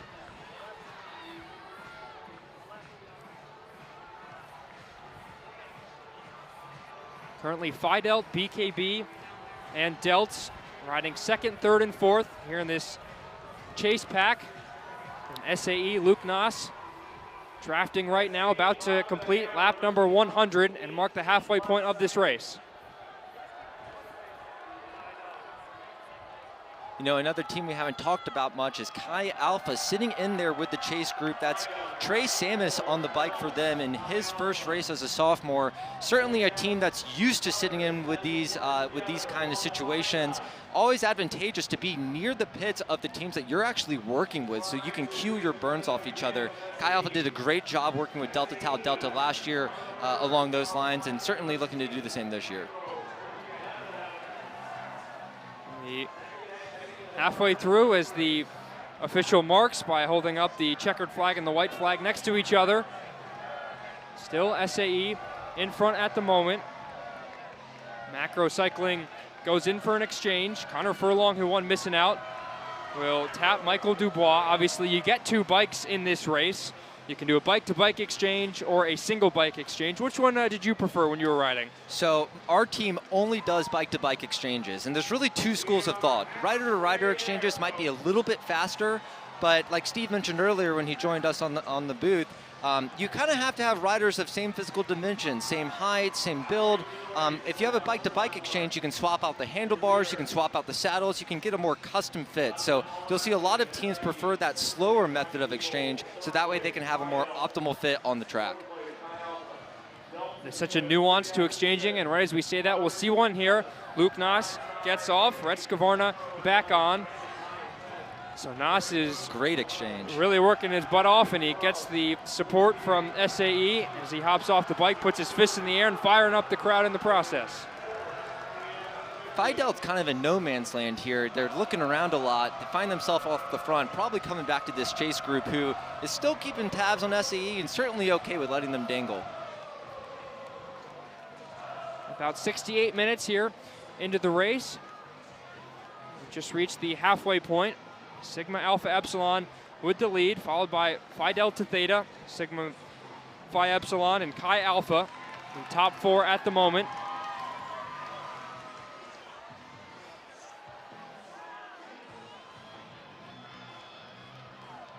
So if you're at home, obviously a lot happening in this race. How do you understand who's winning, who's doing good? Well, SAE certainly being in first, obviously having a leg up on the competition at the moment, but these other teams, these next 6 or 7 teams, they can close this gap if they want to, but of course, drafting is important. Whoever's at the front is going to do the most work. It's kind of a cat and mouse game on who is going to take the bait to really close this gap to SAE. I do not expect for this to remain the rest of the race. Certainly we will see a bomb drop eventually. It's about a half lap lead right now for SAE with this chasing pack following behind. There are about 9 teams or so that are on this lead lap, even though there are a lot more in that pack. BKB, Jack Hanlos, their captain, currently on the bike, about a 21-second difference.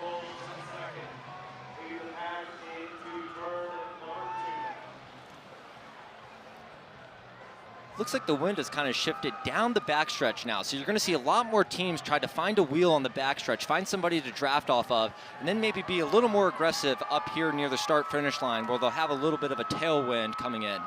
And you see the checkered flags on the infield blowing just a little bit. We were told that the wind could play a pretty big factor.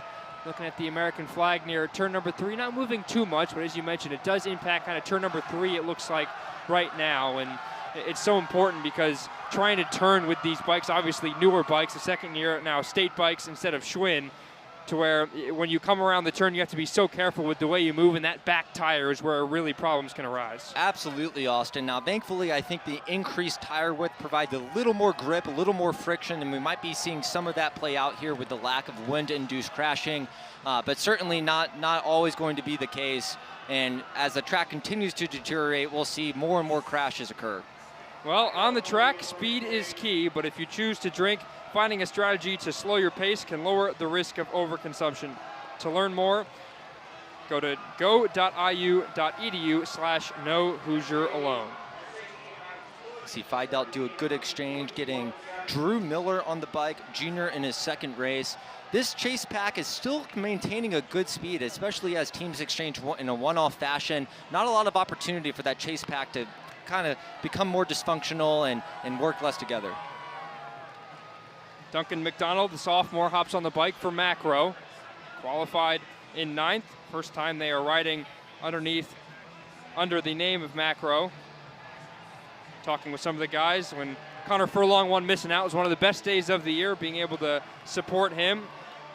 And talking to some of them, they mentioned they maybe overtrained a little bit for spring series. Maybe you overthink it a little bit and put too much effort into the spring series events when really the guys, the teams that are towards the top and the very end are the ones that really train all year round and just use the spring series just to figure out where they are necessarily in comparison to the rest of the field, but aren't pouring everything into those events. Exactly, Austin. Some of the best teams, they're actually going to do their hardest workouts right when spring series start. Again, they would rather win the Little 500 than any spring series event. So making sure that you're peaking at the right time is absolutely important, and to do that, you have to train through spring series. Still SAE in front right now. Kai Alpha in second, Phi-Sci third, Delts fourth, followed by Phi Delt in fifth. It's a 21-second lead for SAE, and they're getting ready for an exchange here. Oh, they decided to keep going here, actually. We saw that a few times yesterday where sometimes you just don't have the positioning to make an exchange, or maybe the rider doesn't see that they have a teammate out there getting ready for an exchange. There are plenty of reasons as to why an exchange won't necessarily be made. Exactly, Austin. And usually it's the case that you might be leading somebody out, or you might be putting that rider who's about to get on the bike in an impossible position to catch up. Maybe SAE there felt that their rider would get caught by the chase pack or would kind of lose some ground. So sometimes it makes more sense to send your rider out. Although I'll tell you, Austin, there is nothing more painful than wanting to come in, get off the bike, spin your legs out, and having to go out there and put your head down and do another lap with lactic acid running through your quads. They do make that exchange in the end as Matthew Noss, the freshman who gets on the bike for SAE. So now 110 laps down. It is still SAE. They've been in front for, feels like, what, 50 to 60 laps? A very long time. And like we shared, if you're not going to lap the field, then at some point, this is going to come back together. So I expect that this chase pack will eventually catch SAE, although it's just a matter of time when. Chase lap currently being led by Sigep. The pole sitters at the beginning of the race. Sigep qualified first, followed by SAE and Blackheath Bulls. Qualifications took place about a month ago, just after spring break. The 33 teams today, except for one, was actually in the field at first, but IUDM, this is an awesome story, Matt, qualified 34th. They lost by just a half a second in the end to Army Cycling, who's 33rd, but Beta Theta Pi did not end up qualifying because they didn't meet the rookie requirements. Back in the fall, 3 of their 4 riders are rookies, and you have to meet certain requirements. You have to log certain track hours. You got to pass certain tests, and they did not do that. So IUDM got a call, not just any day, An hour before the total solar eclipse, they got a call from race director Emily Carrico that they were in the race. So that is quite a day. Obviously, you experience something like the total solar eclipse, a once-in-a-lifetime moment, and then yet again, oh yeah, you're in the field. Let's start training tonight afterwards. Well, Austin, I guess you could say the stars, or more accurately, the moon, aligned for that circumstance for IUDM. So glad that they were able to get in the race. It's an awesome story, and that was a pun we were waiting on this entire time. Sigette makes an exchange. Gus Kowalewski, the sophomore, the only non-returner from last year, currently on the bike. They lost Drew Gavette, who was the captain last year. He graduated. And now it's Will Pitts as the captain for that team, but they still have some work to do. There's still SAE in front. We're seeing Gus do a pretty significant effort to catch back up with these chasers. As the pace continues to increase, these burns and exchanges being executed by the chase pack become even more and more important, like we were talking about earlier. Kowalewski really moving those legs right now. Quickly going around turn number 1. Fidel, BKB, Chi Alpha, and Delts, currently the top chasers, but still all eyes on SAE in the black jersey. We might see a double exchange here between Black Key Bulls and Chi Alpha. Certainly one of those complicated exchange moments where 114 laps in the race, you're very tired, your legs are tired, maybe you're starting to actually burn more calories and your brain doesn't have enough food. So certainly want to make sure that these exchanges go well. Black Key Bulls will exchange first. It's all about the lanes that you are in, even near your pit box. And BKB, Chi Alpha, there's a connection between those two, funny enough. Ryan Lowe and Andy Yan, who are currently riding for Chi Alpha, both started with Black Key Bulls. They were teammates with Will Wagner during their rookie year, but then moved over to Chi Alpha. But they said both teams are on great terms, and I was talking to Ryan, and he said hopefully we can work together as we both have some chemistry. And it seems like right there they talked it out. They figured out which lane specifically they wanted to exchange in, and they did so successfully. Lucas Lemmy hops on the bike for SAE. That was a quick set for Matthew Noss. Absolutely, they are still kind of moving through, and you have to wonder, what is the next move for SAE at this point? Are they trying to save some riders, trying to reload for a second attack, maybe a lap 160 or so? Or are they just trying to keep this stretch out and hoping one or two of those chasing teams can catch with them, and then they can kind of work together to tempo away from the field? Saw Fidel make an exchange. Eli Kono hops on the bike. We also saw a quick photo of all the lap counters near the scoreboard between laps turns 1 and 2. Every team gets a lap counter to unofficially count the laps for everyone here in the stands. Obviously, I bet they are glad it is not a hot day, because that is a tough job trying to count every time your team crosses the line, having to flip over the numbers. Obviously, the wind is blowing as well.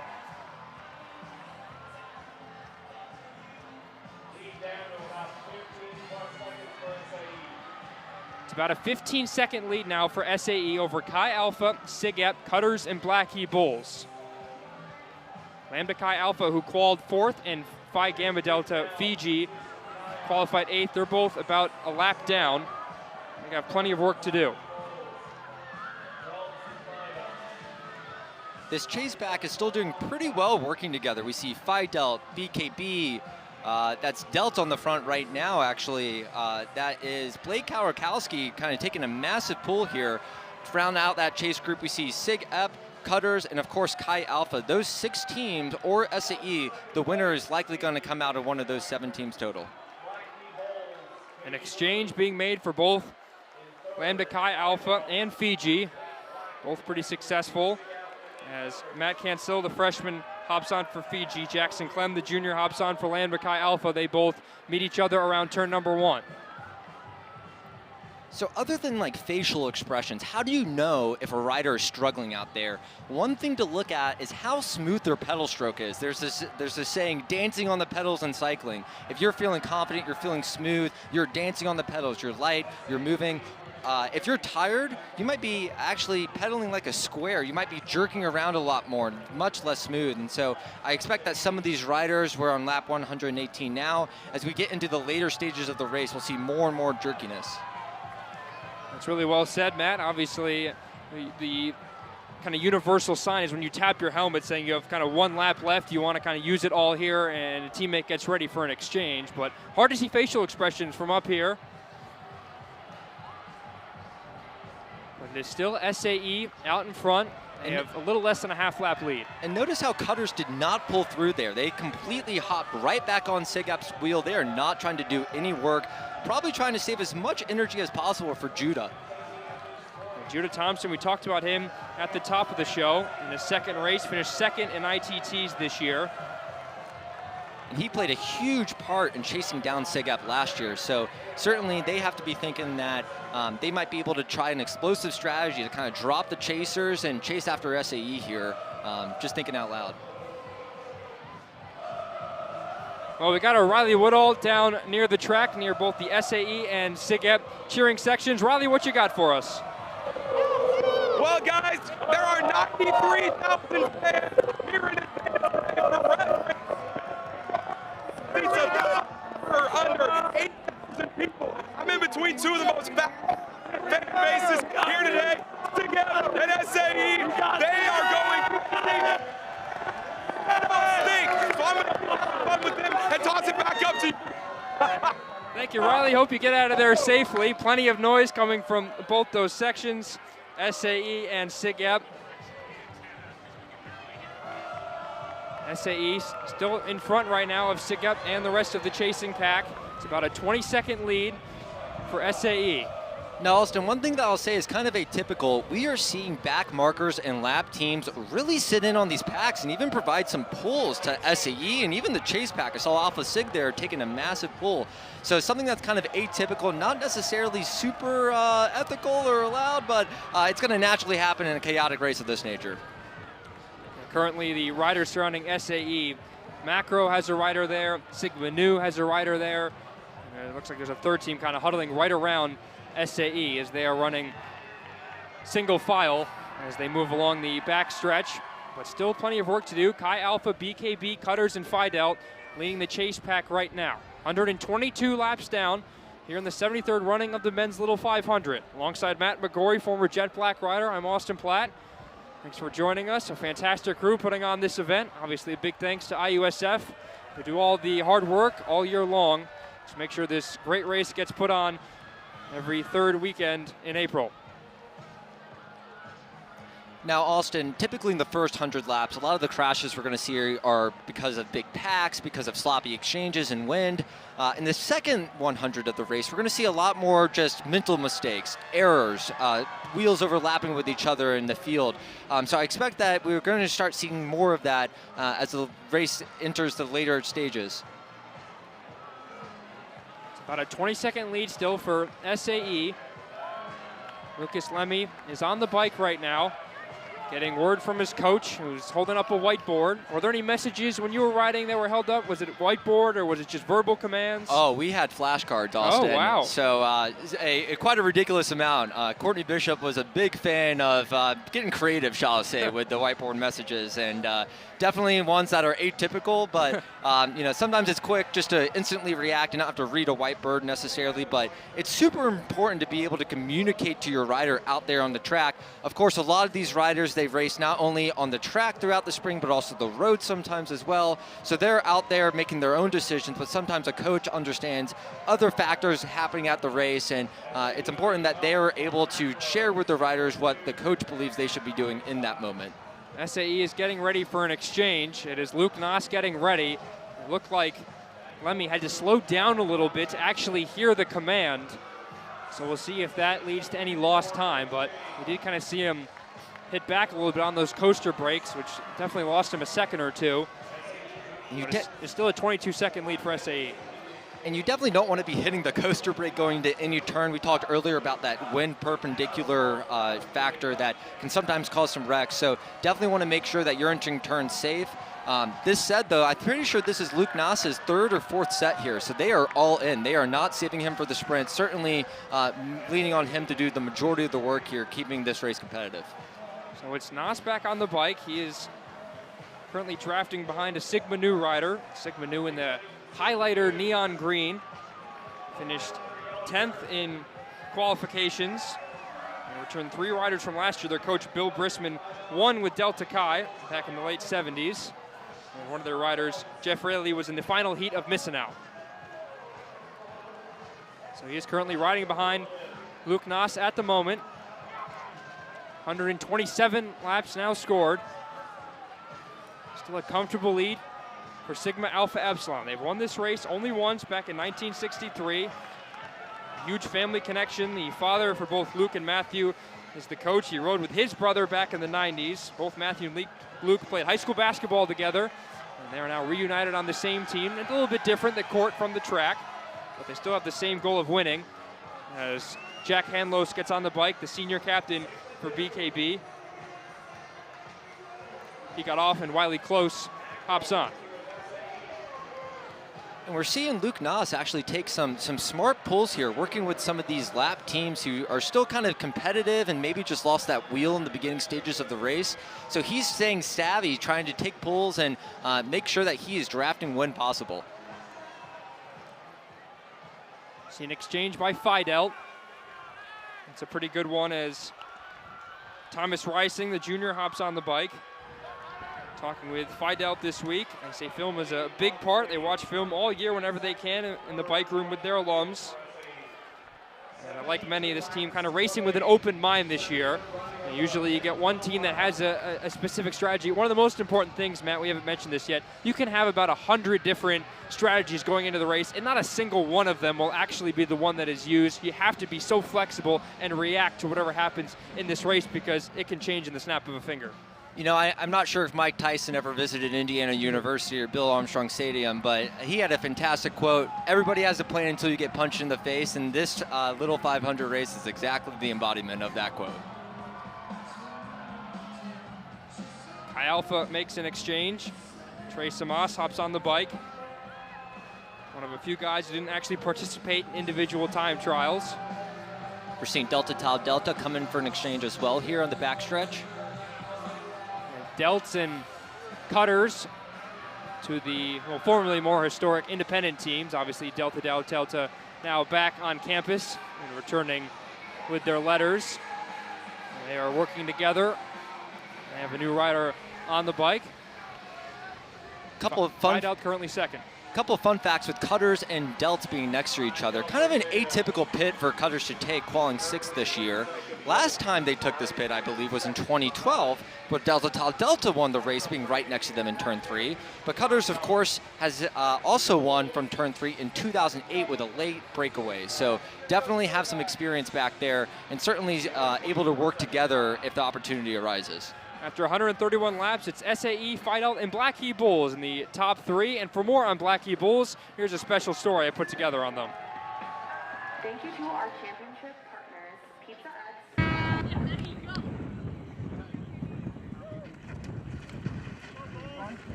We have a different alumni coaching us now. Jordan Bailey, he was the race director in the past, so he has great experience with that. Just being able to listen to him and the alumni that actually have won the race has been like huge influence on our training this year.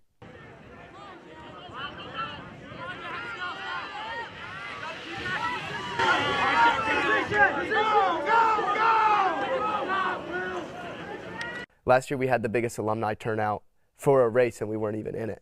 They were all pretty hurt when we didn't qualify, and that really made them revalue the team. That everybody started pouring so much more back in. Like, they were involved, but now they're even more involved because they want to see us succeed. You know, we kind of consider ourselves just a big family, from top to bottom, from last year's to the first year back in 2006. So that's what's unique about us. Where our alumni are very involved with the team and contribute all the time. Go, Jack, go! Go, Jack! He's good!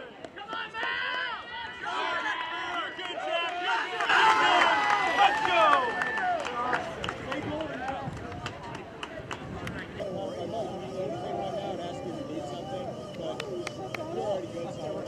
I think we want to show that BKB's back, that even though we were gone for a year, that we're still a force to be reckoned with.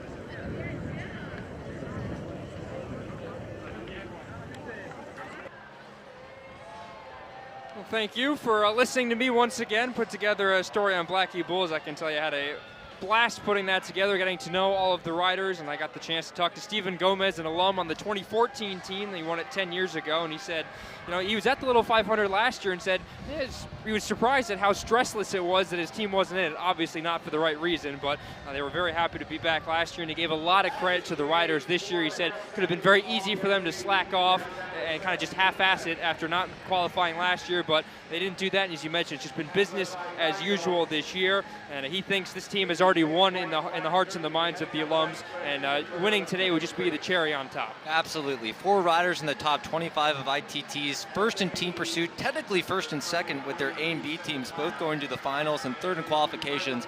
Certainly looking to correct the course that unfortunately went off the path last year. Right now, the top 5, SAE, Delts, BKB, SIGEP, and Chi Alpha. And for more on the top 5, we'll send it down to our field reporter in Zach Horowitz. We have 65 laps left in this race, and if SAE continues to attack in the way that they have, it is going to take a massive effort for the rest of the field to catch. BKB, Cutters, and Chi Alpha need to work together if they want a shot at catching SAE. 135 laps have been scored. It's going to be a very, very interesting finish. But again, if they want to catch, SAE has roughly a 20-second lead on the pack. They need to make a move, and they need to make a move soon. If they don't do it now, they may miss their opportunity. Thanks a lot, Zach. We saw Cutters make an exchange. Danny Galini hopped on the bike, the senior captain in his first race for the Cutters. Obviously part of the Breakaway film, Academy Award winning film. Obviously they won the race last year on a sprint finish. That was after SIGEP took the lead off the front, couldn't quite piece it all together. And SAE looking to really put it together, not quite from start to finish, but they have led for a good chunk of this race to this point after 137 laps. The lead has ebbed and flowed, but they're still in a pretty good position. But as Zach mentioned, you have to figure out what exactly you want to do for the rest of this, because if you kind of ride along this, as you mentioned, at this pace, eventually the pack is going to catch up to you. Absolutely, Austin. I'm feeling eerily similar shades of last year's race, where it was SIGEP off the front with Delts, Cutters, and Chi Alpha chasing. This year it's SAE off the front, and the chasers are a little more numerous, with Fidel and BKB also being in that mix. So certainly a very competitive race here, and it'll be up to the chasers to decide how they want to go about pulling SAE in here. It's now an 8-second difference between SAE and Blackheath Bulls. BKB is kind of pulling off the front, and their rider is really trying to get closer to SAE at the moment as Fiji makes an exchange. And we mentioned it earlier, Austin. Again, BKB and Chi Alpha trying to exchange at the same time, leverage each other's energy to bring this exchange in, make sure they get a good burn so they set their next rider up for success. Very easy to do that when you have two good teams next to each other. We saw this happen earlier on a few laps ago. BKB will exchange first with Chi Alpha right behind them. It's a clean one as Jack Hanlos hops on the bike. And Matt Walker hops on for Chi Alpha. It's now a 7-second lead for SAE. We're actually seeing SIGEP break away from the chasers and try to solo up to SAE right now. Looks like they're going to exchange, so this is just a burn from SIGEP. Given they qualified first, they got the first pick of their pit, and the one farthest away in this front stretch, you said, as Will Pitts will hop on the bike, is the best one because it gives you the most time in the straightaway to navigate your way and really control your speed. Certainly lots of opinions on this matter throughout the race. Some coaches, maybe some of my former ones, would have other ideas, but at the same time, having your pit at the very end gives you the most time to kind of find that right alley for your rider to come in, allows you to really modulate speed effectively, and overall execute a clean exchange. Still SAE in front, but this lead is getting smaller and smaller. Now it's just right around 6 seconds. 141 laps down. Will Pitts is on the bike for SIGEP. He crosses the line after a 40 or so second lap after that exchange. So it's now 10 seconds with the lead for SAE after SIGEP exchange, but now BKB, SIGEP, the first two chasers, with Chi Alpha getting closer and closer to them. So Austin, we're 141 laps in the race. The majority of the riders have done at least 2 or 3 sets at this point. Even small gaps that we're seeing on the screen here, they take a tremendous amount of energy and honestly pain to close. That lactic acid is moving through your muscles, making them hard to really perform at a high level. And so even though it might look very easy to close this on the camera, it is very difficult in actuality. It's now a 9-second gap as Chi Alpha was ready for an exchange, but their rider declined it and is going for one more burn lap, it appears. Fiji is going to exchange as well, right near them. Currently Fiji in 13th after qualifying 8th. They won this race 6 times, although they have 4 brand new riders as rookies this year. Because of an exchange from SAE, Brett Scavarna will hop off the bike, and Matthew Noss, the freshman, hops on. And this is not going to be a great exchange for Chi Alpha. They're going to have to work hard to catch these chasers after this exchange.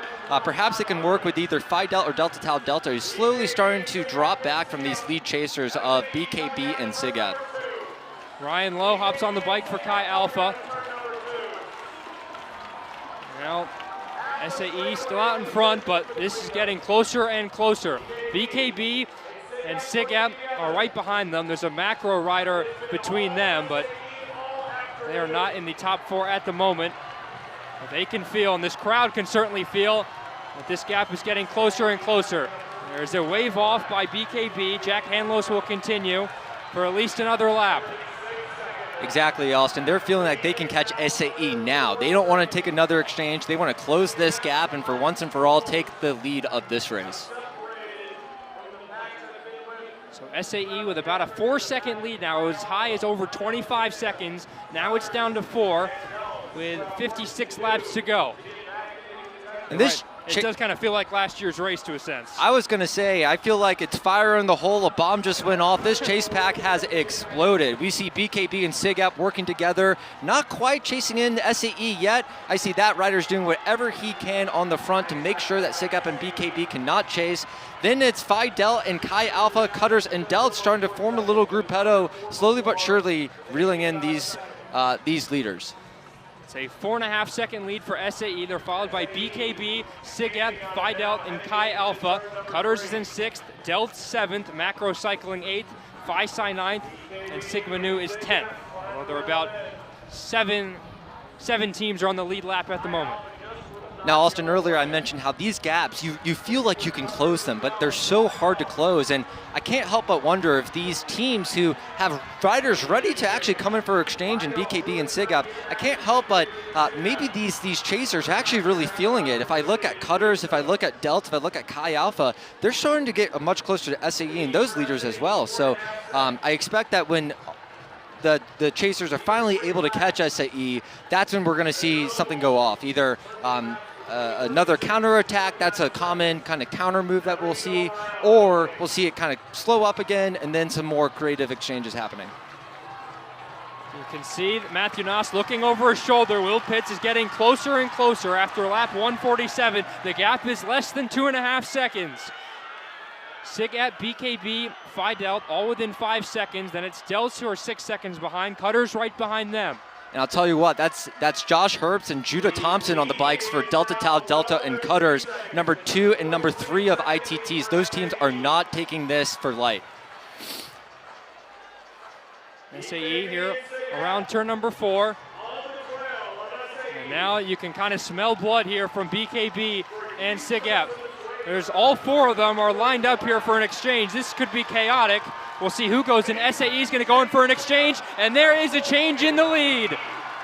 Wow, 4 teams lined up for an exchange. You thought there was no way all 4 of them were actually going to do so, and now BKB pulls out in front as Lucas Lemmy hops on the bike. For the first time in what feels like 70 laps or so, we have a change in the leader. Absolutely, Austin. That was chaos personified. 4 teams lining up, trying to exchange at once. Sometimes that's not possible. In the moment, you have to make the call to duck back in. In that case, BKB might have made the right call to stay safe, take the lead and exchange when it's going to be a little safer on the next lap. So both BKB and SIGEP are scheduled for an exchange here, and it looks like both of them are going to have to wait another lap. So after lap 148, BKB is the new leader, followed by SIG Ep, SAE, Delts, and Cutters. There's a brand new bicycle race on our hands. Buckle up for the next 51 laps. It looks like BKB is going to burn here going down the back stretch. They're getting ready for Will Wagner and Max Martin, the other number 3 rider for SIG Ep. A junior and a senior respectively, they're going to get ready to hop on the bike. Now, if you recall, SAE were doing those hard, short sets earlier, so they absolutely do not have the same energy reserves that the rest of the chase teams do. That was nearly disastrous as Wagner got on the bike and the SIG Ep rider had to go around to the left of the guy who was exchanging. That's never what you want to do, but that is kind of last second. You have to be wary of where everyone is around you at all times, but that's not what you want. Absolutely not, and sometimes you can be subjected to penalties, especially if you're not doing clean exchanges. There's absolutely criteria you have to meet in order to not be penalized, so something to keep an eye on, especially as these riders get more and more tired and these exchanges become increasingly sloppy. BKB is first, SIG Ep is second, SAE is in third. And like I said, as a chase pack kind of solidifies, as there's no longer somebody kind of dangling out front, we're going to see that these chasers become increasingly less and less willing to work together. It's going to become increasingly tactical, and I expect that another team will make a powerful move here. So now, top 5 teams all riding single file around turn number 3 here and into turn 4. It's been a relatively clean race to this point. A few crashes on the back stretch, but nothing detrimental to this point. Delts currently first. Cutters is right in there as well. Delts and Cutters separated by less than 100th of a second. So all of a sudden, we've barely talked about Cutters in this race, Matt, and here they are, currently riding first with none other than Judith Thompson on the bike. Absolutely. Very dangerous to not talk about a team and then for them to take over the last 50 laps of the race. So a common way to win. You don't have to lead that many laps in this race. We saw that last year with SIG Ep. They led from the majority.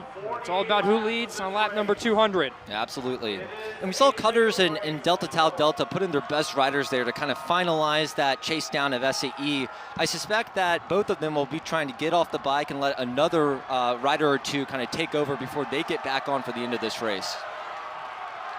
So the pace slowing down. That lap was at 44 seconds. Right now, SAE and Delt's the top 2. BKB running on the inside. They will hop out in front. But it's kind of at this point in the race where you start to really slow things down and plot out when do you want your top rider on, when are you going to want to exchange. Absolutely, Austin. And let's just take a moment to recognize these other teams. What have they been up to? Lots of the times you're trying to get a top 10, top 15, beat what you did last year. So you're running around trying to figure out what place you're in, who you're racing against, finding where they are on the track and doing what you can to get in front of them. So definitely a lot of micro races occurring even in the fold of the larger race overall. We talked a lot about how his Cutters now with Jacob Kuhn on the bike. You know, for a lot of these teams, it's all about just getting to this day, and usually a lot of the teams will want to finish in the top 5, or everyone wants to say you want to lead on the lead lap going into lap 200, but for many, it's beat the qualification time. It's obviously get better race to race. Obviously, you learn a lot from your first race here. I know you only had one race. I'm sorry, the pandemic, I cut you for another one, but... Just drive the knife deeper, Austin. Oh, I'm sorry. Well, maybe we can apply you for a waiver, and we can see if they'll bring you back for another year. Yeah, I'm always looking to pick up another major, so we'll have to see. BKB, SIG Ep, SAE, Delts, the top 4 right now. It is Chi Alpha riding 5th. Macro Cycling has kind of been in that main pack, even though they're currently in 8th.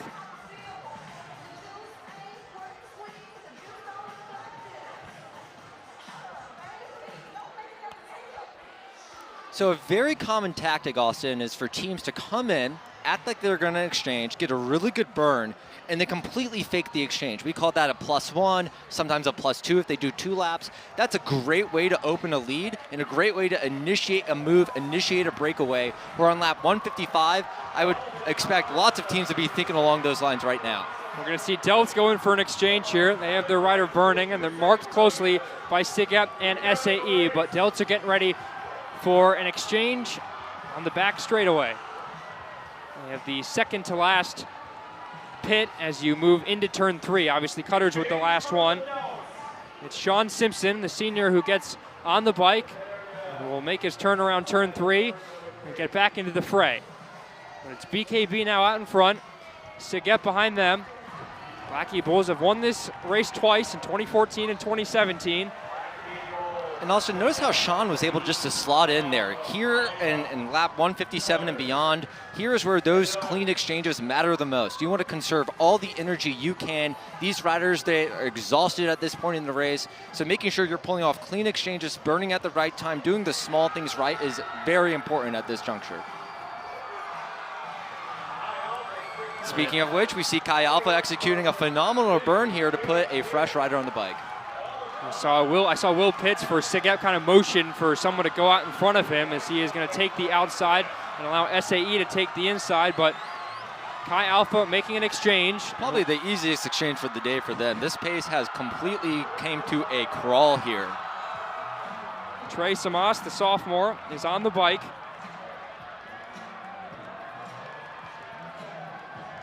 Best finish was 3rd back in 1960 for Kai Alpha. They were 4th last year after qualifying 14th, so they had a big jump from quals day to race day. Very well coached team under Chris Anderson. Absolutely are able to execute an effective strategy to hang with the top teams today.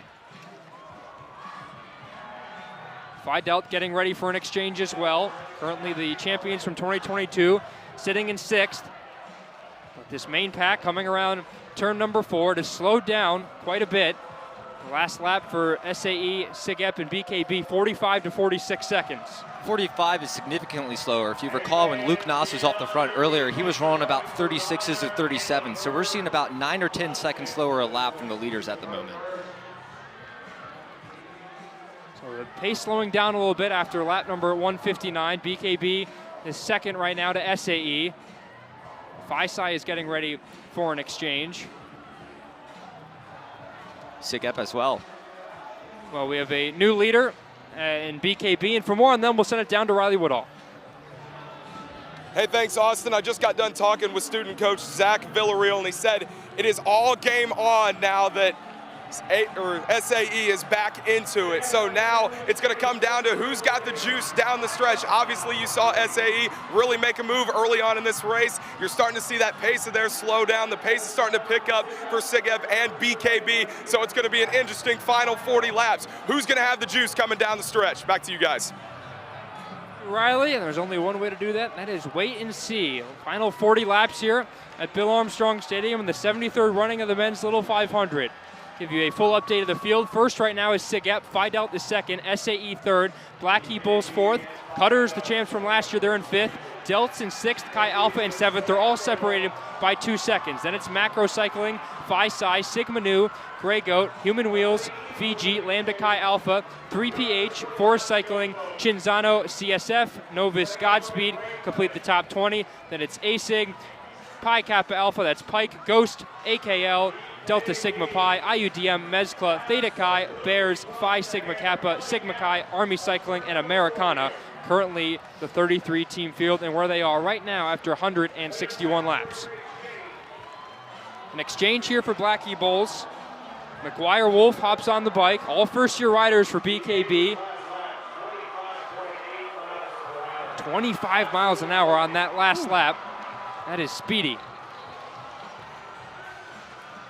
And McGuire's staying off the front right now, not coming back. So certainly putting the onus on the Chase Pack teams to kind of work together. And of course, at this point in the race, they do not want to do that. There's an IUDM rider that is currently racing a bike over, I would say running across the infield. It looks like a few tires may have gotten caught up on the back stretch. But we're still riding under the green flag right now. BKB is in on this move. I saw Jordan Bailey running and pointing. They are not taking this seriously, and the Chase group is going to have to work together to pull this in sooner than later if they're serious about not letting BKB go. So Blackie Bulls now with a 6-second lead. There is nobody in their pit box at the moment. Close to a straightaway. McGuire Wolf currently on the bike for BKB.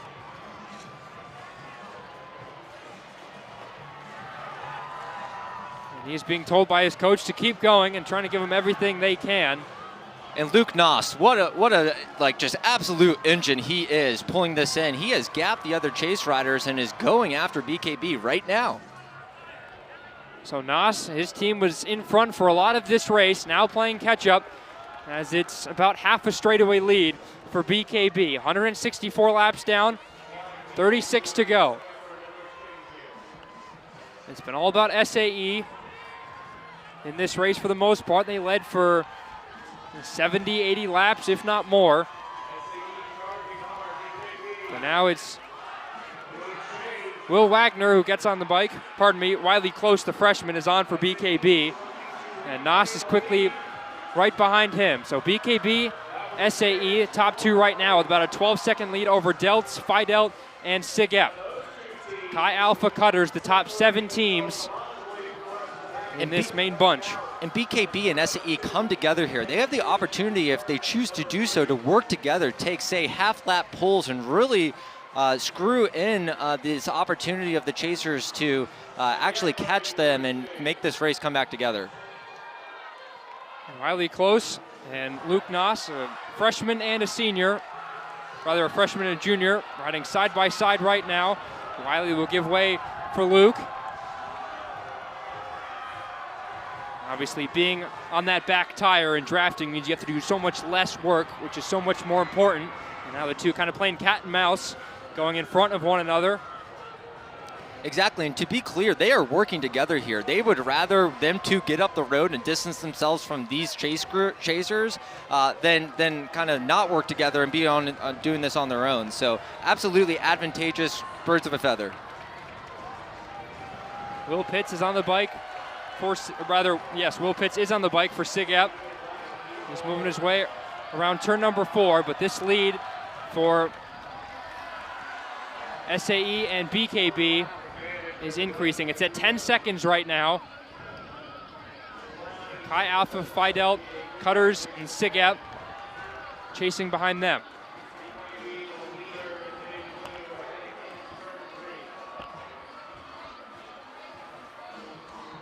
See the two riding side by side around turn number 4.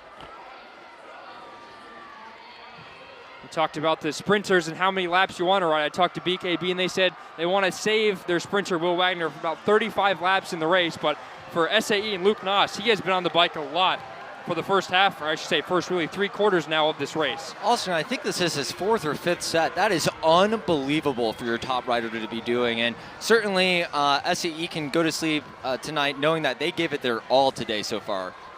Luke Noss completed ITTs in 2 minutes and 26 seconds. Was the best of the bunch. I'll tell you what though, Austin, we were talking about if the chasers wanted to work together or not. They have a slick pace line going right now. It's SIG-Ep, Cutters, I believe that's actually Macro Cycling, and then Delta Tau Delta. So certainly they're willing to work together at the moment to pull this in. See Will Pitts kind of look over his shoulder and see who he's working with. Chi Alpha in the teal blue trying to join them as well. But right now, the two on your screen, currently the leaders, SAE and BKB. See Luke kind of looking over, maybe even saying something to Wiley as the two of them work together.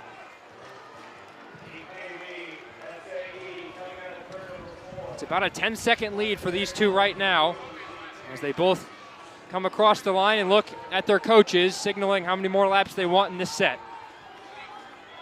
At this point, you would feel like for SAE maybe, Matt, if you want Luke Noss on at the very end, maybe it's get him off the bike and then have one or two other guys come on and then save Luke for the end. But how many laps, considering how many Luke has already done, do you want him on for the end? Well, he's already broken everything that is conventional for the little 500 today. So I think what they're likely trying to do is find another way to kind of get off the front here and come in for an easy exchange. They do not want to exchange and get BKB a lead. So certainly I think they're looking for a creative opportunity to get another rider in. We've talked a lot about how BKB and Chi Alpha have been exchanging together. It looks like we might see a SAE BKB exchange here where they can continue to work together. Those coaches are absolutely talking in the pit like, hey, we're both off the front, let's work together here. So not surprised to see this happen. SAE has Rhett Skavarna ready and BKB has Jack Hanlos ready. And the BKB rider currently sitting a little bit more in, while the SAE rider kind of a lane or two out a little bit more. Here comes the burn from Wiley. Luke Noss has been waiting a little bit, has waited for Wiley to make his exchange. Hanlos taps close and hops on the bike, and now Noss right behind him.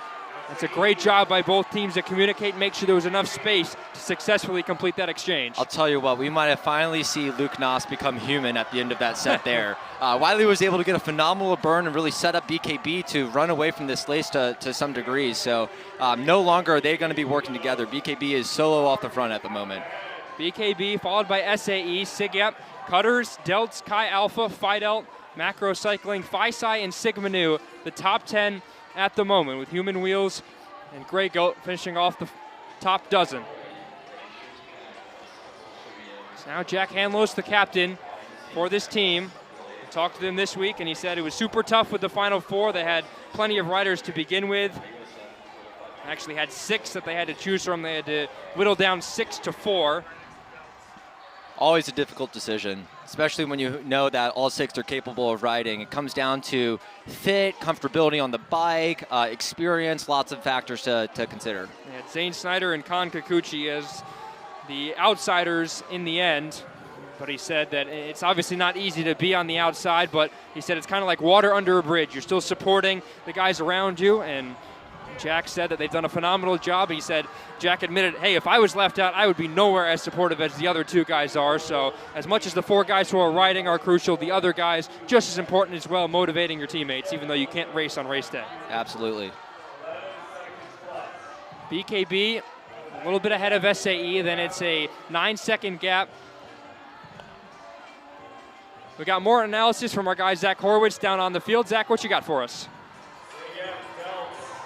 175 laps have been scored. We have 25 laps to go. This race is unlike all others. It does not compare to your average sport. There is no ball work, but I have seen spectacular efforts on the bike today.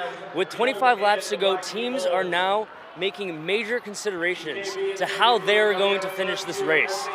Presently, we have BKB and SAE off the front. It's not by much, but they are off the front indeed. It's going to be a very, very exciting finish, and I will say this. If you are on the lead lap and you can get your best rider to that final 5 or 10 laps, you have a great shot at winning this race. It's going to be a good finish, and I'm looking forward to it. Thanks a lot, Zach.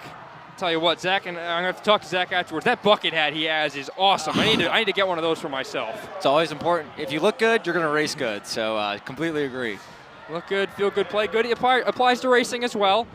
And Austin, I'm starting to see actually BKB wanted to take off and let SAE come through there, and SAE declined. So we're starting to see some dysfunction at the top of the race. That's going to give the chasers a great opportunity to catch BKB and SAE there. SAE currently in front of BKB around turn number 3. They have about a little bit more than half a straightaway right now. SIGEP, Delts right behind them as the top 4. Lap number 177 now in the books. SAE with the lead after a 41-second lap. BKB is second. Now here comes the chase pack, headlined by Will Pitts.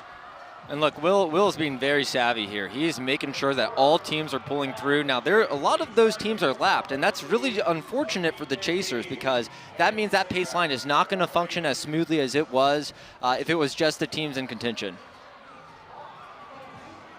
Right now, SAE, BKB with about an 8-second lead, over SIGEP and Delts, and then it's another gap between them, Cutters, Chi Alpha, and Phi Delt as the top 7 at the moment.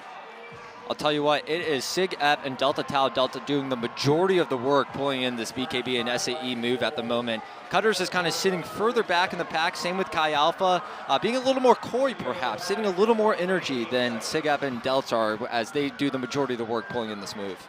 Yeah, it's a 3PH cycling rider that's right behind them.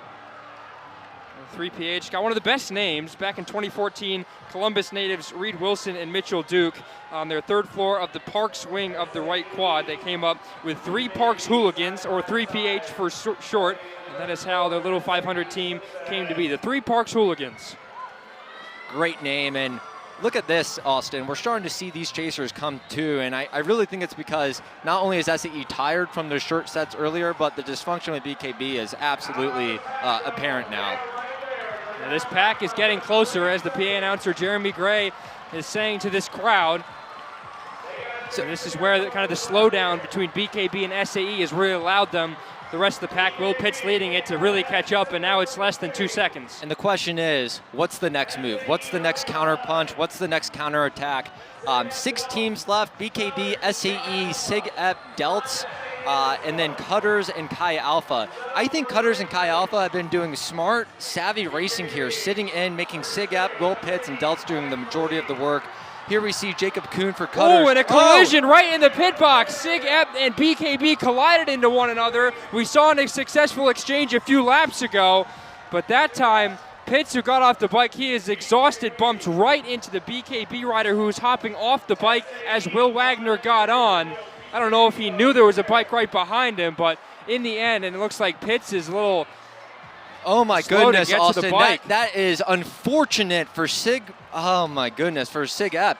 That completely changes how they're going to play these last 20 laps. No doubt they were trying to get Will Pitts a quick 10-12 second rest there, 10-12 lap rest there, and they're not going to be able to do that with how he looks coming off the bike there. Matthew Noss is now on the bike. Here's a look at that crash. As you see Will Pitts coming in, and there's just the BKB rider didn't quite get on in time. There wasn't enough communication, and I think the rider who was trying to hop on, Will Wagner, was trying to say, hey, get out of the way. And Pitts kind of just had no other option other than just kind of collide, because at that point you're slowing down. You don't have enough traction to kind of jerk out of the way without putting yourself in jeopardy.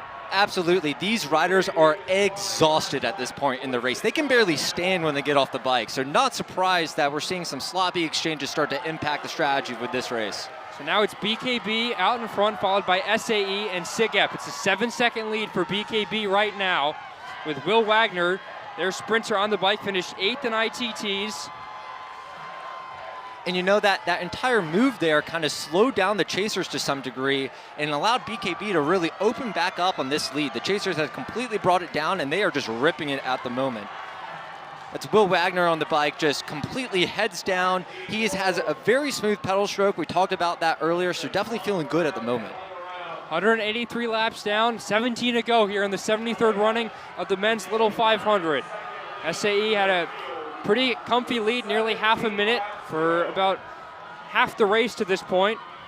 And then the chase caught back up to them. We saw BKB and SAE go off the front. And then after an exchange a few seconds ago, a bump between the SIG EP and BKB in the adjacent pit boxes allowed BKB to take a healthy lead, as Will Wagner is chugging along with 16 laps to go.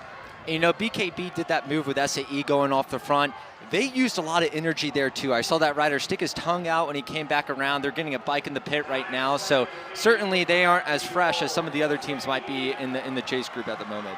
Wagner is burning here. They have Wiley Close, the freshman, getting ready to hop on the bike with 16 laps to go. SAE has a bike ready as the mechanic runs it over. So we'll see if BKB and SAE, who are there in adjacent pit box, there's one in between. Obviously, SAE separates BKB from SIG EP. But there goes Wiley on the bike. And Austin, they have quite the lead. These chasers do not want to work together, and that's causing some serious dysfunction in their ability to catch BKB here with 15 laps remaining in this race. Lemmy is on the bike for SAE.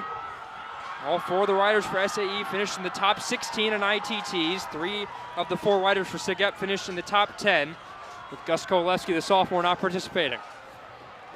15 laps to go. BKB in the lead right now. Now this is kind of in the Goldilocks zone. You talk about lap 180 and beyond. If you can just kind of clip 36, 37, 38 second laps, it's going to be impossible for a chase group to work it together that effectively to race 34 second laps to catch them.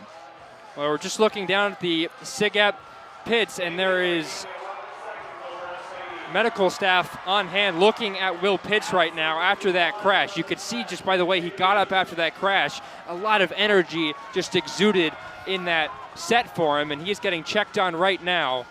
Can't imagine Will Pitts in his final race trying to finally get to the hump. He finished in the podium, on top of the podium, just not quite in first the last 3 years. And you just hope it's not the way he's going to go out. Absolutely. Still BKB right now in front. SAE in second. And I'll tell you what, the line. BKB is opening up here. We see Delta Tau Delta trying to get a good burn here.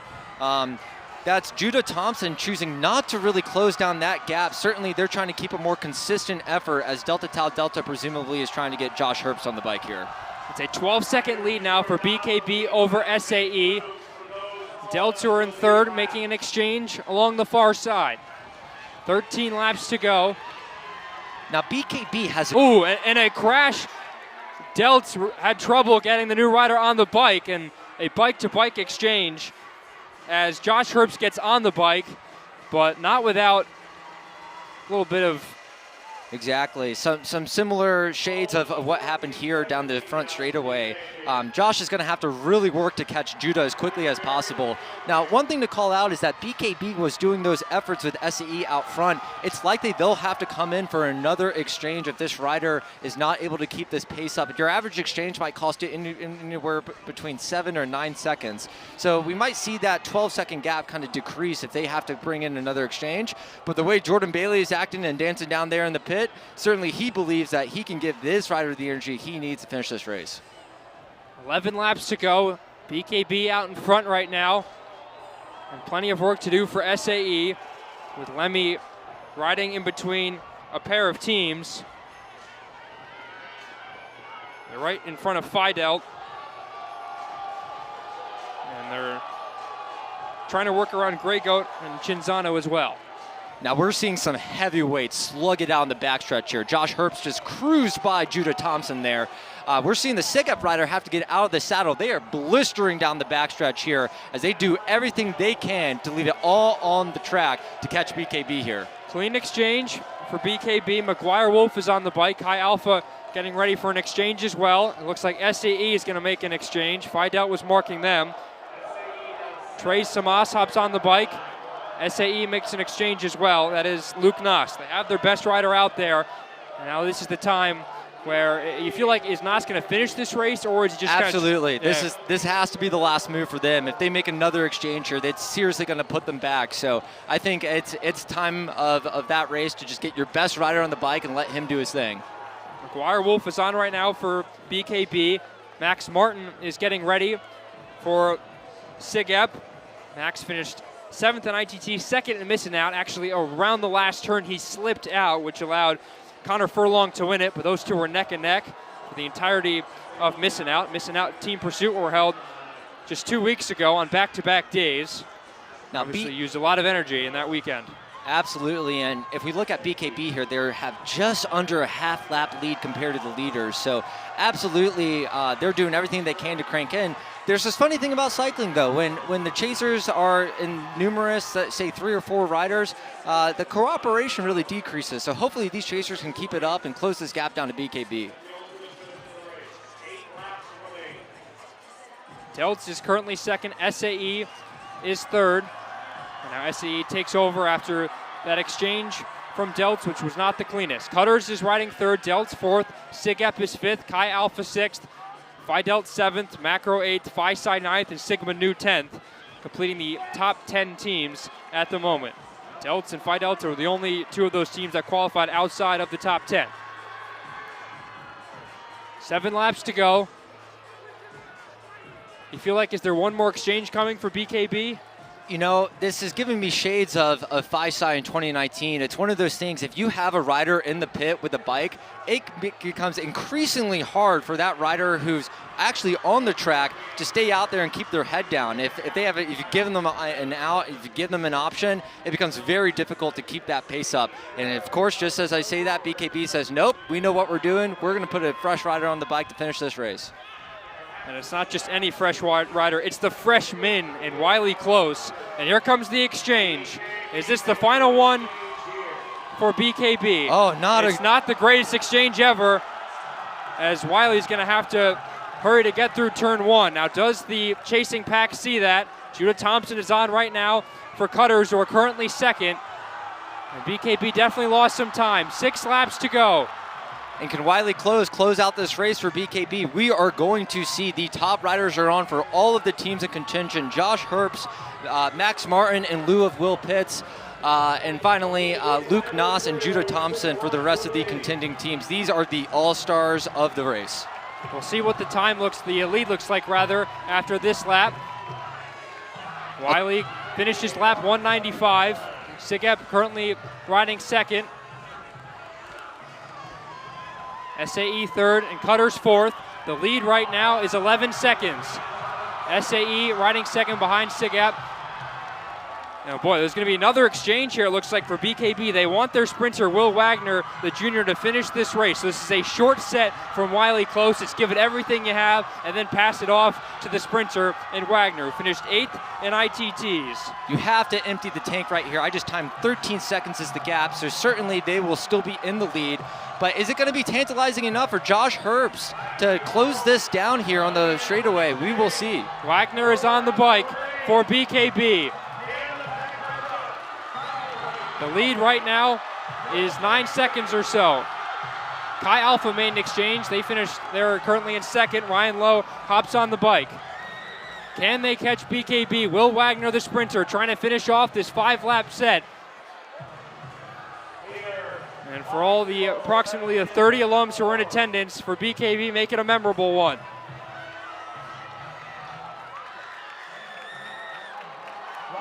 We talked earlier about smooth pedal strokes. I have to say, Will Wagner is looking very smooth at the moment. He's not jostling side to side as much. Still has about a 12-second lead or so, so absolutely looking like they are in contention at the moment. It's an 8-second lead for BKB. Cutters is second, Delt's third, Sigep fourth, and SAE are currently fifth. But it's all about, can they catch Will Wagner, who's got essentially a straightaway lead at the moment. Wagner has not been on the bike for too long in this race compared to some of the other sprinters that are on right now. Now 2 laps to go. Wagner can feel it, and so can the BKB support. Riding on the inside, Sigep is second, Cutters third, Delt's fourth. They're single file. SAE and Chi Alpha, those 5 chasers, all riding single file. They are absolutely drilling it. They're actually working quite well together, each taking turns, doing what they can in case Will Wagner is going to blow up unexpectedly, but it does not look like that will happen at the moment. The white flag is ready. Wagner around turn number 4. 1 lap to go. Will Wagner trying to finish this off for Black Key Bulls. They've won twice in 2014 and in 2017. Wagner around turn number 1. Cutters is currently riding second. Delt's third. Sigep is fourth. Wagner around turn 2, clean into the back stretch. They weren't even in the race last year. They failed to qualify. They are just 2 turns away from glory. Wagner around turn 3, it's clean. Thompson and Herbst are giving everything they have. Will Wagner's got some work to do around turn 4. The comeback is complete. Black Key Bulls wins the 2024 Little 500. Cutters was second, Deltz was third. The Black Key Bulls are back on top. Oh my goodness, Austin. They were tracking down. I would love to see what Judah did on that lap to kind of catch up to BKB, but absolutely BKB comes through, showing that they had the experience to cadence the end of this race like a professional Little 5 team that they are. Cutters finishes second, a 33-second lap from Judah Thompson. Deltz finishes third. Josh Herbst with the fastest lap yet, 32.94 seconds. Now we have Riley Woodall in the pits. Hey guys, here we are. I'm with the winners BKB coach. Guys, you didn't even qualify for the race last year. You win it here in 2024. What does this moment feel like? Oh my God, it feels like everything. Redemption. Redemption. These guys worked their ass off all year. They changed the culture of the program. They set the goal out to win. This is BKB's 3rd win. The young freshman, Wiley Close, did a lot for you guys this race. How proud of all him. 4 of them rode a hell of a race. Hell of a race. Speak on the character of this group of guys you got with you. Again, none of these guys have been on the race. They've been involved with Little 500 for a number of years. This was their first race day, and they killed it. They killed it absolutely. And here comes comes Will Wagner. I'll let him celebrate, guys.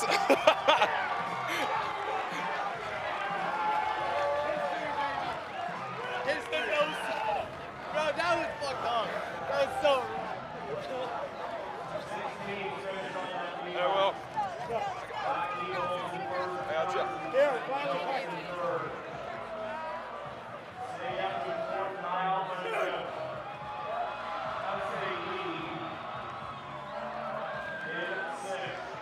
You can just see the emotion right now for Blackheath Bulls as Will Wagner completes the extra lap, getting mobbed by his teammates. What a race, Matt.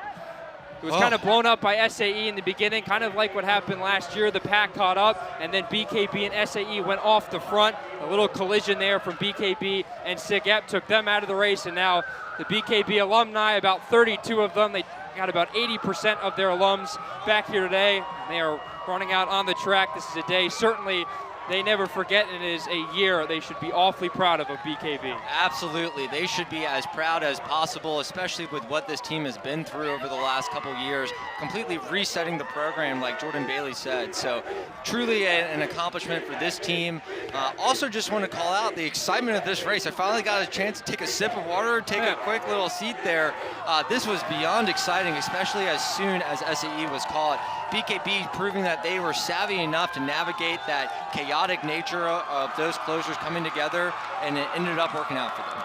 These are pictures worth 1,000 words for this group. Blackheath Bulls, for the third time in their history, win the Little 500.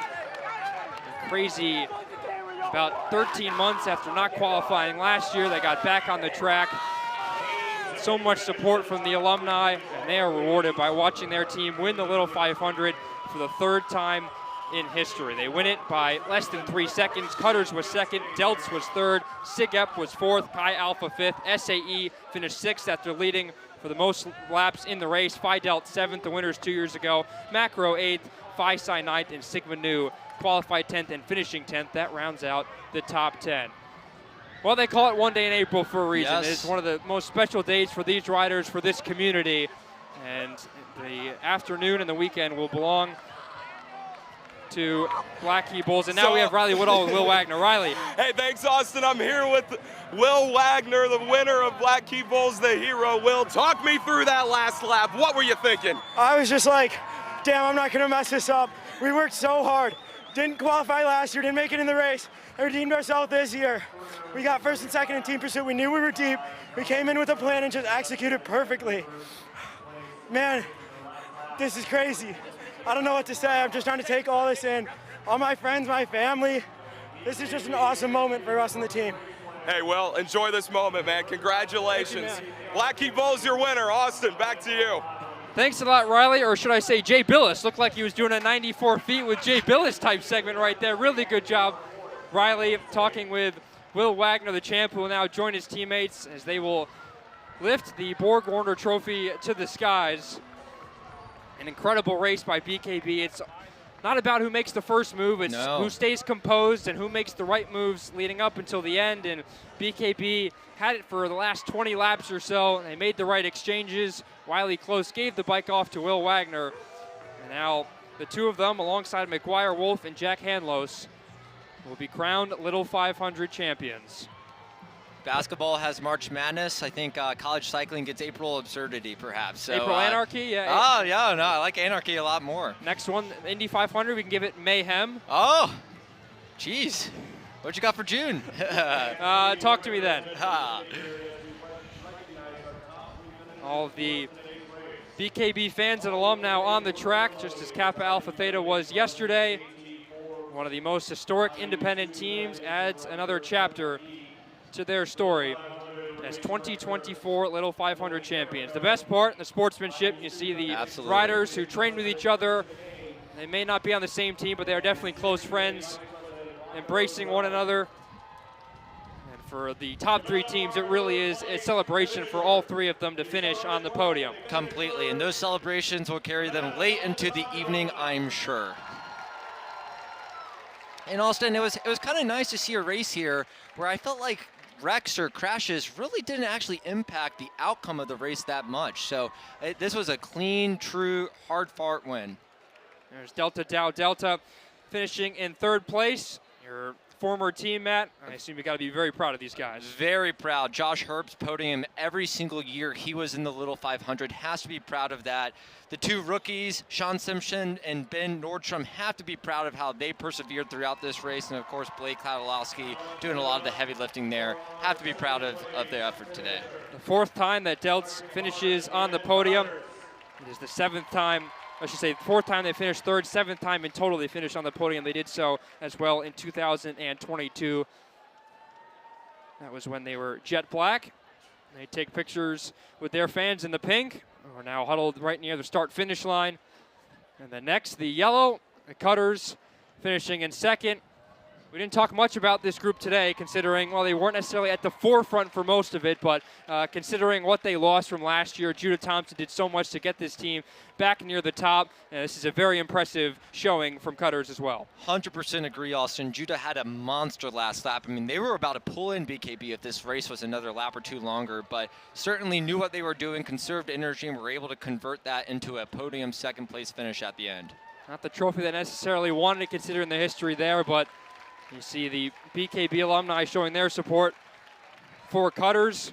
You know, the 15-time champs, not quite going to make it 16 this year, but they finished 3rd for the 3rd time ever, and the 23rd time they finish on the podium. This being the 73rd running, 23 out of 73 finishing on the podium is a pretty good ratio to me. Yeah, needless to say.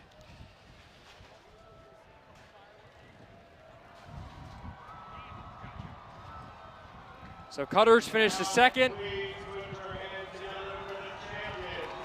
And now the coronation of the Black Eagles.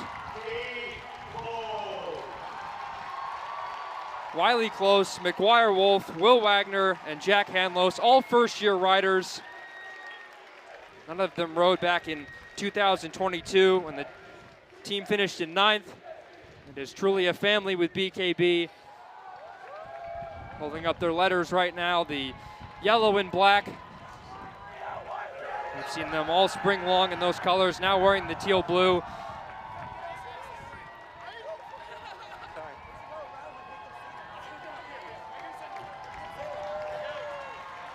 Four riders there on the right, other riders on the left, and their entire alumni, who most of them on the track right now. Jordan Bailey, their new coach, dressed in the red and the blue. He was practically speechless when the guys crossed the finish line, and then Will Wagner was just gasping for air after that final set. There's nothing I like more than seeing a racer just give it their absolute all and then have to jump straight into interview mode. So absolutely, Will was able to do that and execute it very, very effectively. And he'll have the opportunity to repeat next year, perhaps, as a junior. Yeah, they will return. Two of the four riders, Wiley and Will be back next year. Jack and McGuire will graduate as champions, walk into the sunset as winners of the race. Looks like a little bottle of Mexican Coke. That'll should help the calories and just the little boost in that. Gotta get the caffeine in ya. Assume it's gonna be a night and a weekend of celebration for them as they lift the trophy, first win since 2017. A long time coming for them on this one. Yeah, there's a lot of hardware that this team's going to have to lift up. We saw it yesterday with Theta. It was like, we can't hold all this up. Hold on. You got the bike, you got the trophies, you got the bison as a celebration, little stuffed animal, which is new this year. They're not going to have to go to the gym for some time. Usually it's about working your legs, but this is an upper body workout today. The leg season is over, I guess. There's the Borg Warner Trophy being lifted into the skies. And here is race director Emily Carrico to bring in the bike.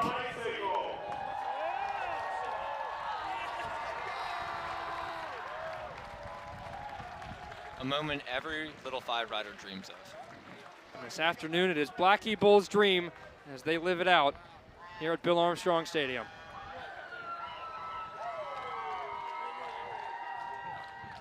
A fantastic race, and we'd like to thank our partners and sponsors here. Pizza X, the IU Bookstore, Verve, Hub Bloomington and Coca-Cola, Blue Line Media, Giordana, Indianapolis Motor Speedway, Indiana Shop, Parker Dewey, Substance Use Intervention Services, University Tees, Underground Printing, Pick-a-Six Pictures, Atlas on 17th, Fresh Prints, and Borg Warner. We thank all of them for partnering with us. And the IU Student Foundation put on another fantastic race. And here is the recap of it, Matt. Energy was high. We mentioned the new size in the bike tires this year. Everyone preparing what was a few hours ago for the start of the race, and it was an awesome start. It was a fantastic start, lots of kind of slinky action, some fast laps, some slow laps, lots of contention, and then SAE took the first haymaker. It was all about SAE, who then went off the front. Obviously a big part of this race, all about exchanges. Fiji, you saw there a historic team, but we saw SAE, Luke Noss, go off the front. They led the race for a very good chunk of it. We saw a few crashes, not too many in the race. That one was near turn 4, which took out a few teams in the top 10, a few stumbles along the backstretch, but nothing too detrimental, which makes a huge difference. Absolutely, Austin. Rex fortunately did not impact the outcome of the race too much today. We saw a lot of them in the first half of the race, but once SAE was up the road and the chasers were chasing them, the pack really strung out. The riders were able to do their own thing and kind of make their way up the race, trying to catch SAE.